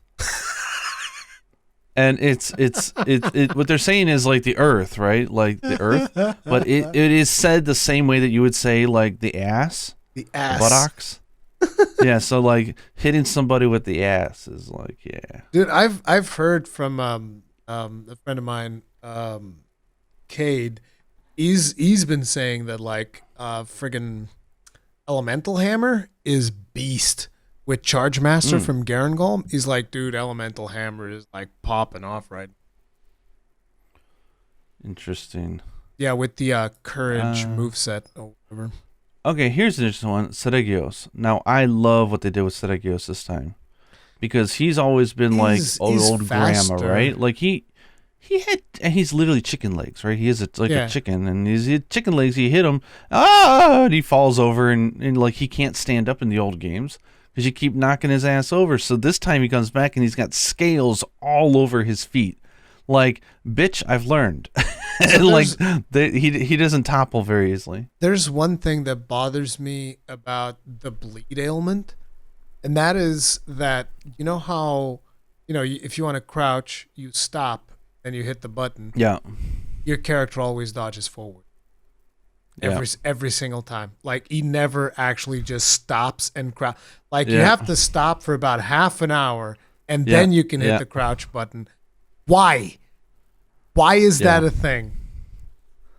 It's so I don't know. But, I mean, luckily, it heals really fast. But, yeah, you're always doing that one evade beforehand, which is like, stop it. Yeah, here's the thing. Like, there's been... there was a video that I've seen on Twitter that apparently there's like some weird input delay on some things in the game, and I think that might be one of those cases, because another thing that's been happening to me, which has never happened in Rise, is when I'm doing stuff, and like say for instance I want to activate the top faceplate button, top faceplate button silk bind skill, which in my case would either be bullet barrage or ground splitter or something like that. It will activate the other one without me even touching the button. And this is something that has happened to me multiple times. Like, it's not like easy to replicate, but I've had it happen multiple times, and I don't understand what's happening. And somebody showed on Twitter, like they were trying to do go from sword into discharge, into axe discharge, and it would stop and do like a swing, like if you were pressing the other button. Sounds like a bug. But Yeah, then again, exactly. if you're playing on the Switch, though, Switch Pro Controller, as good as it is, it's only as good until it starts to it's only as good as it is until it starts to break, but I'm which playing, is often. I'm playing on a DualShock 4, though, so that shouldn't be the case. And it didn't happen. Well, it didn't happen. It might be Rise. a bug. I don't know. And again, I'm wondering if this like character dodging forward when you're trying to just like crouch, if that's maybe something like that. Like it's still registering that you're moving forward, and so it just dodges for no reason. Yeah, it wouldn't surprise me.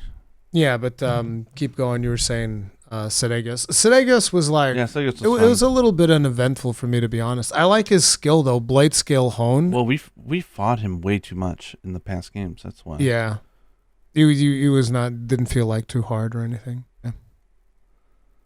Let's see here. We've got. Who is new here? You're not in the game yet. You're probably in the game and I haven't met you yet. Because, there's... They're listing all of the monsters, right? Yeah. Yeah. Then there's the Blood Orange Bob. So Blood Orange Bishaten, who I love. I like him way better than regular Bishaten. Regular Bishaten, not nearly as much fun. Yeah, he's very annoying. But Bob is this way guy cooler. Very fun. Yeah. He's a better mount, I love too. the spinning top, too, when he throws it and, like, the acorns are... Yeah. It reminds me of Astalos in that way. Then we've got... new Maggie, who I've not faced. I haven't faced him either. I think he's the master rank 100 one. Probably. They probably are just doing the same thing they did with Nergigante, right? Yeah, like which was the same thing, yeah. Malzeno. Sorry, not Malzeno. Malzeno. So me and Yuna are constantly fighting because she hates the English name. Malzeno, she's like, that sounds so stupid. She's like, his name is Malzena. Like, why are you calling him Malzeno? Malzena. I'm just like, okay. But an interesting thing that happens with me is for some reason I keep exchanging the names between him and Maggie. So, like, I'll refer to Maggie as Malzeno, and then I'll refer to Malzeno as Magnamal. It's weird. But it happens to me way too often. Then we got the Pyro, not Yatskadaki. Pyro Raknakadaki. Pyro Raknakadaki. I liked it a lot. I was like, man, those poor babies. They're literally being used as cannon fodder. It's like, yeah, she's fine, but it's like the thing that always comes back to me is like, she ain't no Nursilla. She's like, we got Nursilla at home, and then they give you Raknakadaki. It's like, no. So Nursilla's got another thing that I love about Nursilla is that it reminds me of like when I said with Malzeno, it's the sound effect that is so iconic. When that thing like goes, it shakes and then it puts out the huge poisonous mouth. And then it goes, there's the anticipation, then clap, and it like slams its jaws closed. It's such an iconic sound that I could feel really, it. Like, it's really cool. And to me, one of the special things is how she web slings kind of like Spider-Man too. Like that. I just feel like that's such a missed opportunity. How come Nursilla's not in the game? Like, what are you doing, man? You give us this Raknakadaki, which is fine. It's whatever. But I mean, come on. Nursilla would be so much cooler. Although, I'll tell you what, Pyro Raknakadaki's got one of the best gun lances in the game, so that. Which in the previous game, it was Rachna who had it, so they gave it to Pyre now. Another monster that I'm hoping we get a subspecies for, and it was surprising that we didn't yet, which is your boy, Tetranodon. Oh, yeah. Poor I'm Tetra, surprised man. we didn't get one. Poor Tetra, but in Master Rank, he's a beast, though. He can clap you if you're not careful. So, yeah, that was cool to see. Then Furious, I have not faced Furious Rajang yet. He's got a couple of new moves. He's I'm not going to tell you what they are, but yeah, he's got a couple of interesting new moves. I'll just say that. Astalos, lovely. I love his color design for this game. Dude, Astalos. That's another monster that we've faced him so many times that we could just spank with our eyes closed. I can't. Like, dude, he's way too fast for bullet barrage, so I can't land bullet barrages, so it's annoying. But I haven't tried him. You got to do a tier list of where you say this monster versus barrage. Like, how well is it to handle? The bullet barrage tier list. Okay. Tier list. Okay, Gunlance users, here's the tier list of monsters that are easy to deal with bullet barrage. This video was watched by 2 people. All the Gunlancers in the world. Why you gotta be like, no, listen, we're a growing industry, okay? The industry of the Gunlance is expanding. Like every day that I stream, I see somebody new coming in. It's like, oh man, you made me try out the Gunlance. I love it. It's the best. And I was like, good, another one. Let's go. I'm converting people one Gunlance at a time. It's happening. Oh, that's funny. Then we got Luna Garon, who is a wonderful fight. Yeah, Luna Garon's like I said, cool. the 3 lords are all really good. Yeah. But I'll tell you what, though. Out of the 3 lords, Luna Garon was the one that marked me the least. With the exception of the one special quest that he's got going. Like, that quest is really cool, very atmospheric. But, like, his fight was the one that marked me the least. Like, he's cool, but... Luna Garon has one of my favorite finishers of a mount, though. Oh, yeah. It's like... And then you're like, is it done? It just did, like, a crap ton of damage. I was like, nope, he's got one more in the tank. It's like Wolverine's Berserker Barrage. He just keeps going. Just Berserker Barrage. So good. And that's it, actually, for the list of the monsters. So, kind of feel like I don't know. We missed a couple for some. Oh yeah, we haven't talked about the final boss yet. Let's actually go there. So, how do you feel about the final boss? Okay, so double spoiler warning for those who really don't. I mean, at this point, anybody listening has already faced it. Yeah, for sure. And I love the monster, love its design, hate its English. I do not like its name in English, but I love everything else about it. Guys Magorm. Guys, Gorm is such a hard thing to say. Guys Magorm. Guys Magorm. It's like, I don't know, it just has a very unsatisfying finish phonetically, where in Japanese it's Gaia Dedemu. Dude. So Gaia I'll tell you what. Guys Magorn beats the crap out of Narwa, dude. What a cool fight. Way better than Narwa's fight. Total spectacle. It's so, like you were saying, your favorite cutscene in the game is the lead into it. It's like, it's so cinematic. It's so good. And that cutscene is so good with Admiral Gallius on the ship. And it's like, oh, fire the Dragonator. It's really cool. And I love how they did it like the old Monster Hunter games. They didn't try to, like, you know, play it up like, what is that in the background? No, it's just like, last boss shows up in the very, very last 1% of the game. Yeah. And it's like, they're not involved. We're not teasing it. It's just like, oh yeah, now we've got this guy. It's just like, it's a fun thing. Mm-hmm. I kind of feel Shadow Shvalda was bad because they tried to tease it like it was substantial to the story. I'm like, no, it's not. It's just the final boss.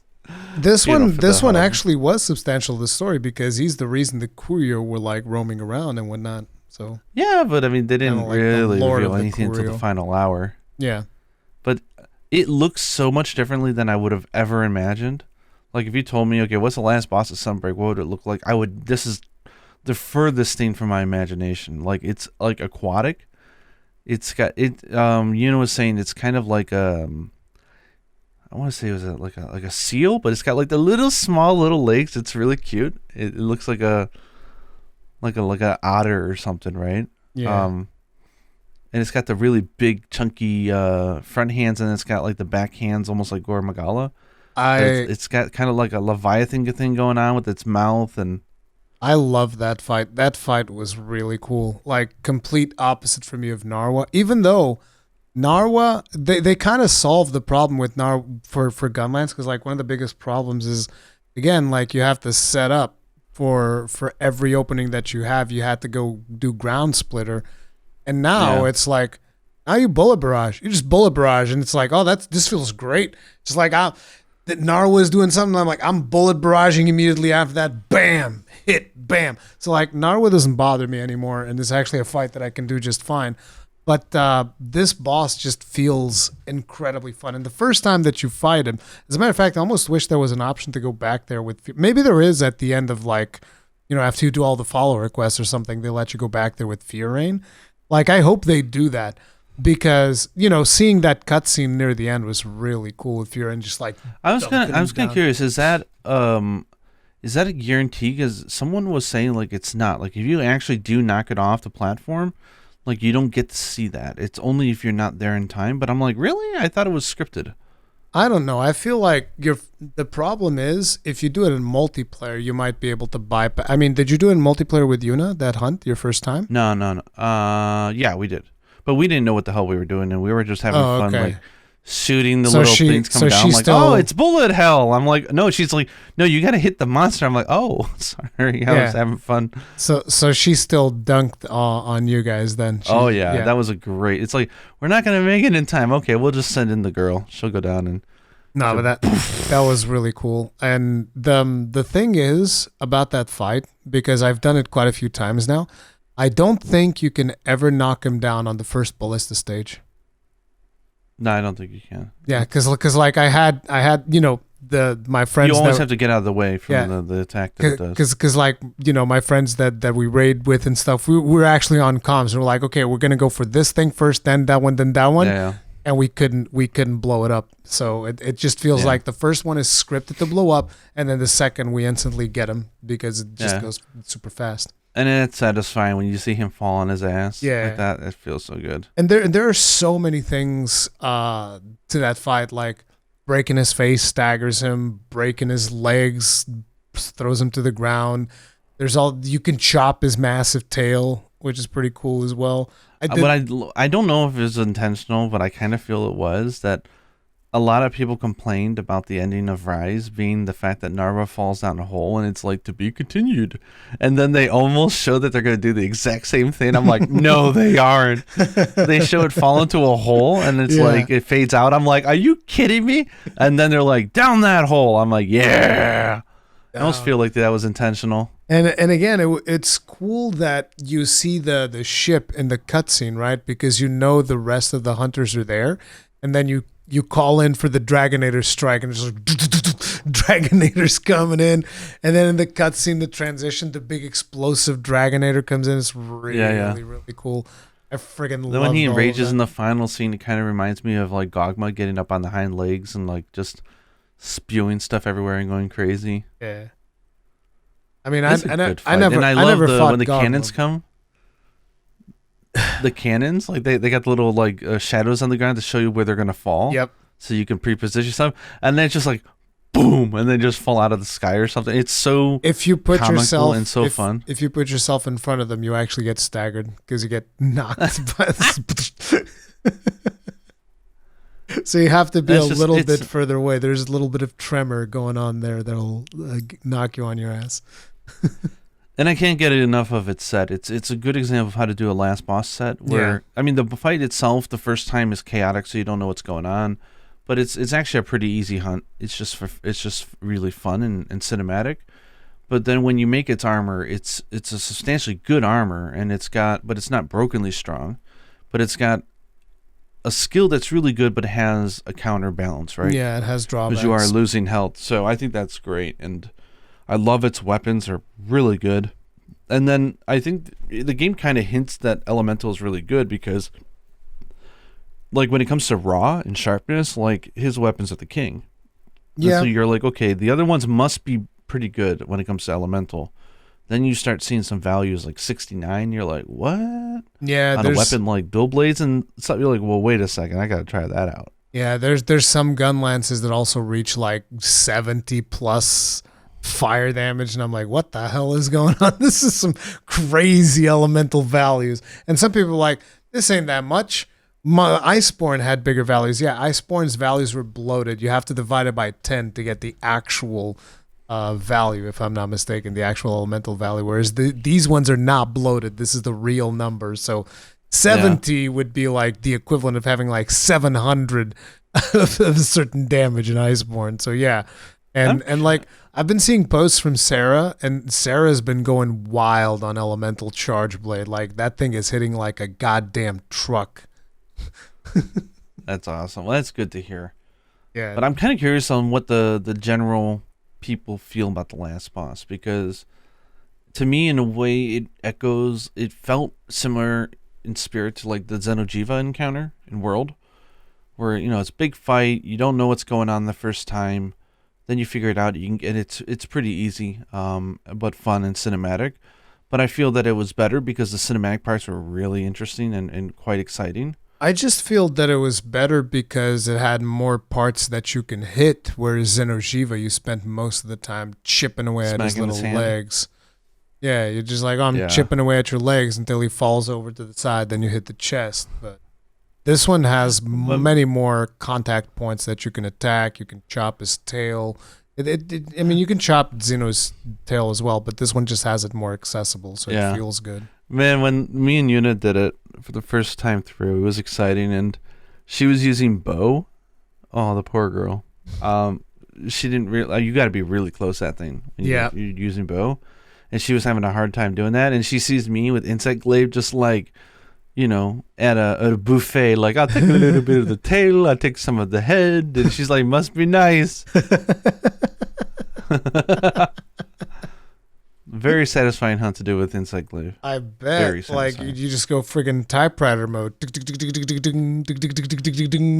What I want to do is I want to try that dual blade attack where you like spin across. I want to see, can you go up and over the entire part of the monster? I really want to see. I have no idea, but he's a pretty big boy. You have to like jump up with start at the tail. Oh, you start at the tail and you're going to go all the way up to the head. Yeah. That could potentially work. Be like Captain Levi. Get to the end of it, be like this. It's just like, oh, congratulations, you now have yellow sharpness. What? His Gunlance is actually one of the Gunlances that I'm using because of the ridiculous raw that it has, and it's one of the few Gunlances that has white shelling level 8. Thank God. So yeah. And they balance it though. It only has the Peasley like. Is it a 1-slaughter or a 2-slaughter? No, it's a 2-slaughter, isn't it? No, it's a 3-slaughter on the Gunlance at least. It's a 3-slaughter. Yeah, I got to put Kushala's soul on there. Yeah, that's what I put on there. That's what to make up. They're telling everybody, make up for it, get that that extra 15%. I go for that, then I get Tenderizer, and then I have my fighter Palico with the additional 30%, and then you can hit some pretty beefy numbers. I'm also using Bloodlust. I'm not sure if that's the right way to go about it, but I am using Bloodlust which gives you additional affinity when you recover from the frenzy virus or something like that. So yeah, I'm using all of those things to get as much damage as possible out of that thing. But it's pretty fun. But obviously the friggin' corn popper is still one of the best Gunlances in the game. So I have not unlocked the final form yet, but the game gave me a small heart attack when that NPC doctor guy gives you a quest to get the Kelby bow, and I'm like, what? The Kelby deer shot bow? What do you? No, don't do that to me. Like, is it busted? But I could see it and I unlocked it, but I can't see the rarity 10 version, 9 or 10 version right now. I'm really curious to see what it goes to. I could look it up, but it's much funner to just experience it. Yeah, to discover it, yeah. But that Kelby bow, like that name just like immediately it was like, huh? It was almost like those smelling salts, right? It's like, what the hell is going on? Woke me the hell up when I saw Kelby deer shot. I'm like, excuse me? There's a lot of that you I still haven't unlocked like all of the things that they give you, because here's something that I wasn't aware. The Caravaneer set is in this game. Yeah, I did hear that. I can't quite remember what it is, but I heard that it was in the game. There's a lot of good glam. So I have the hat. I finally have the hat without that stupid bandana in front of the face, and I was like, thank God. I always tell everybody, that beneath my hat I have like a scale of Shigaru Magala. because that's what he carried around in the hat and for you. You know, it's really funny. I know this is a bad thing to do on a podcast because you can't see it. It is. But I got a picture sent to me from Yuna the other day of a minion in FF that has the hat. And she's like, it's Rurikhan. It's all I can see. Oh, no. It's him. Oh, shit. You could put that on the thumbnail. She's like, it's him. It's Rurikhan. It's the Great Serpent of Ronka. You guys haven't done that Beast Tribe yet? It's the Great Serpent of Ronka. It's the version with the hat. Yeah. I think I have that, actually. Yeah, that's. She says, all I see is Rory, she said. Yeah, it is me. I mean, you know, it's short, fat, with a hat. It's just like me. Anyway, I'm at But yeah, this game is going to take a long time to get through with all the fun stuff in it. I mean, even with the roster and the updates, like the amount of variation with the weapons, the skills, the Rampage decorations, the loadouts, the sets. I don't know how I'm gonna be able to like do tutorials for the weapons. I'm just like, I'm having too much fun with Gunlance. You guys are just getting a Gunlance tutorial. That's it. There's nothing else. Yeah, you're just gonna get an Insect Glaive one for me. I mean, but I don't. Because I mean, like it's easily I could see like 100 hours being needed for me to really get in there and understand the intricacies of another weapon. I think it's a good thing though, because it's the most complex it's ever been, and it's the most variety of viable playstyles. Yeah, for sure. Like, I think this thing will hold me over until Monster Hunter 6, the next big one. Like, I could see myself easily playing this game for the next year and a half, 2 years. Yeah. I mean, I'm not sure year and a half, 2 years. I don't know if that'll pan out, but or like, a year and a half. With a couple of breaks in between, sure. Because yeah, of course, yeah. Yeah. Because, like, you know, you are going to get to a point it's like, well, I've done all the follower quests, I've done all the things, done all the builds that I wanted to do, and then take a break, and then come back for the title updates, the meta changes. Well, good for me is I got FF14 keeping me busy at the same time, so I'm playing that at the same time daily, still hooked. You know, I'm almost at 1,900 hours, and it's only been Jesus Christ. 7 months. You already have way more classes at max level than me, so there's that. Samurai's done, and I just want to. I'm doing ninja now. Damn. And the ninja's hilarious. You screw up, and he gives you that little bunny on the head that says, "I suck." You become a bunny mage. You become a bunny. Yeah, it's like. But, anyways, I would just say overall, so far, I'm blown away by Sunbreak. It's fantastic, and it's right in all the small areas, so it's hard to just say like, oh, this one thing is just. It's like, no, it's every area of it feels very polished and really well done, and it's fun as hell.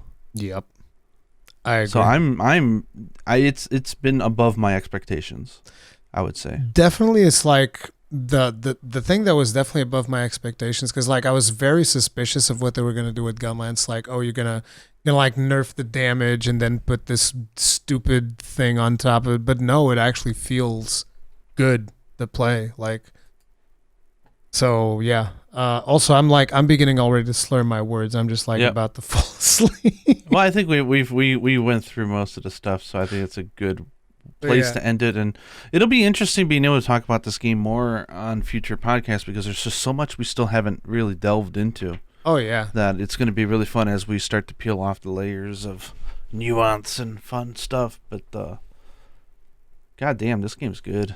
Yeah, look good. Anyways, guys, I look good. We'll see you guys in the next one. There's going to be links to Gaijin stuff. And I'm about to fall asleep, so stay strong, stay safe. Peace out. Get some damn sleep.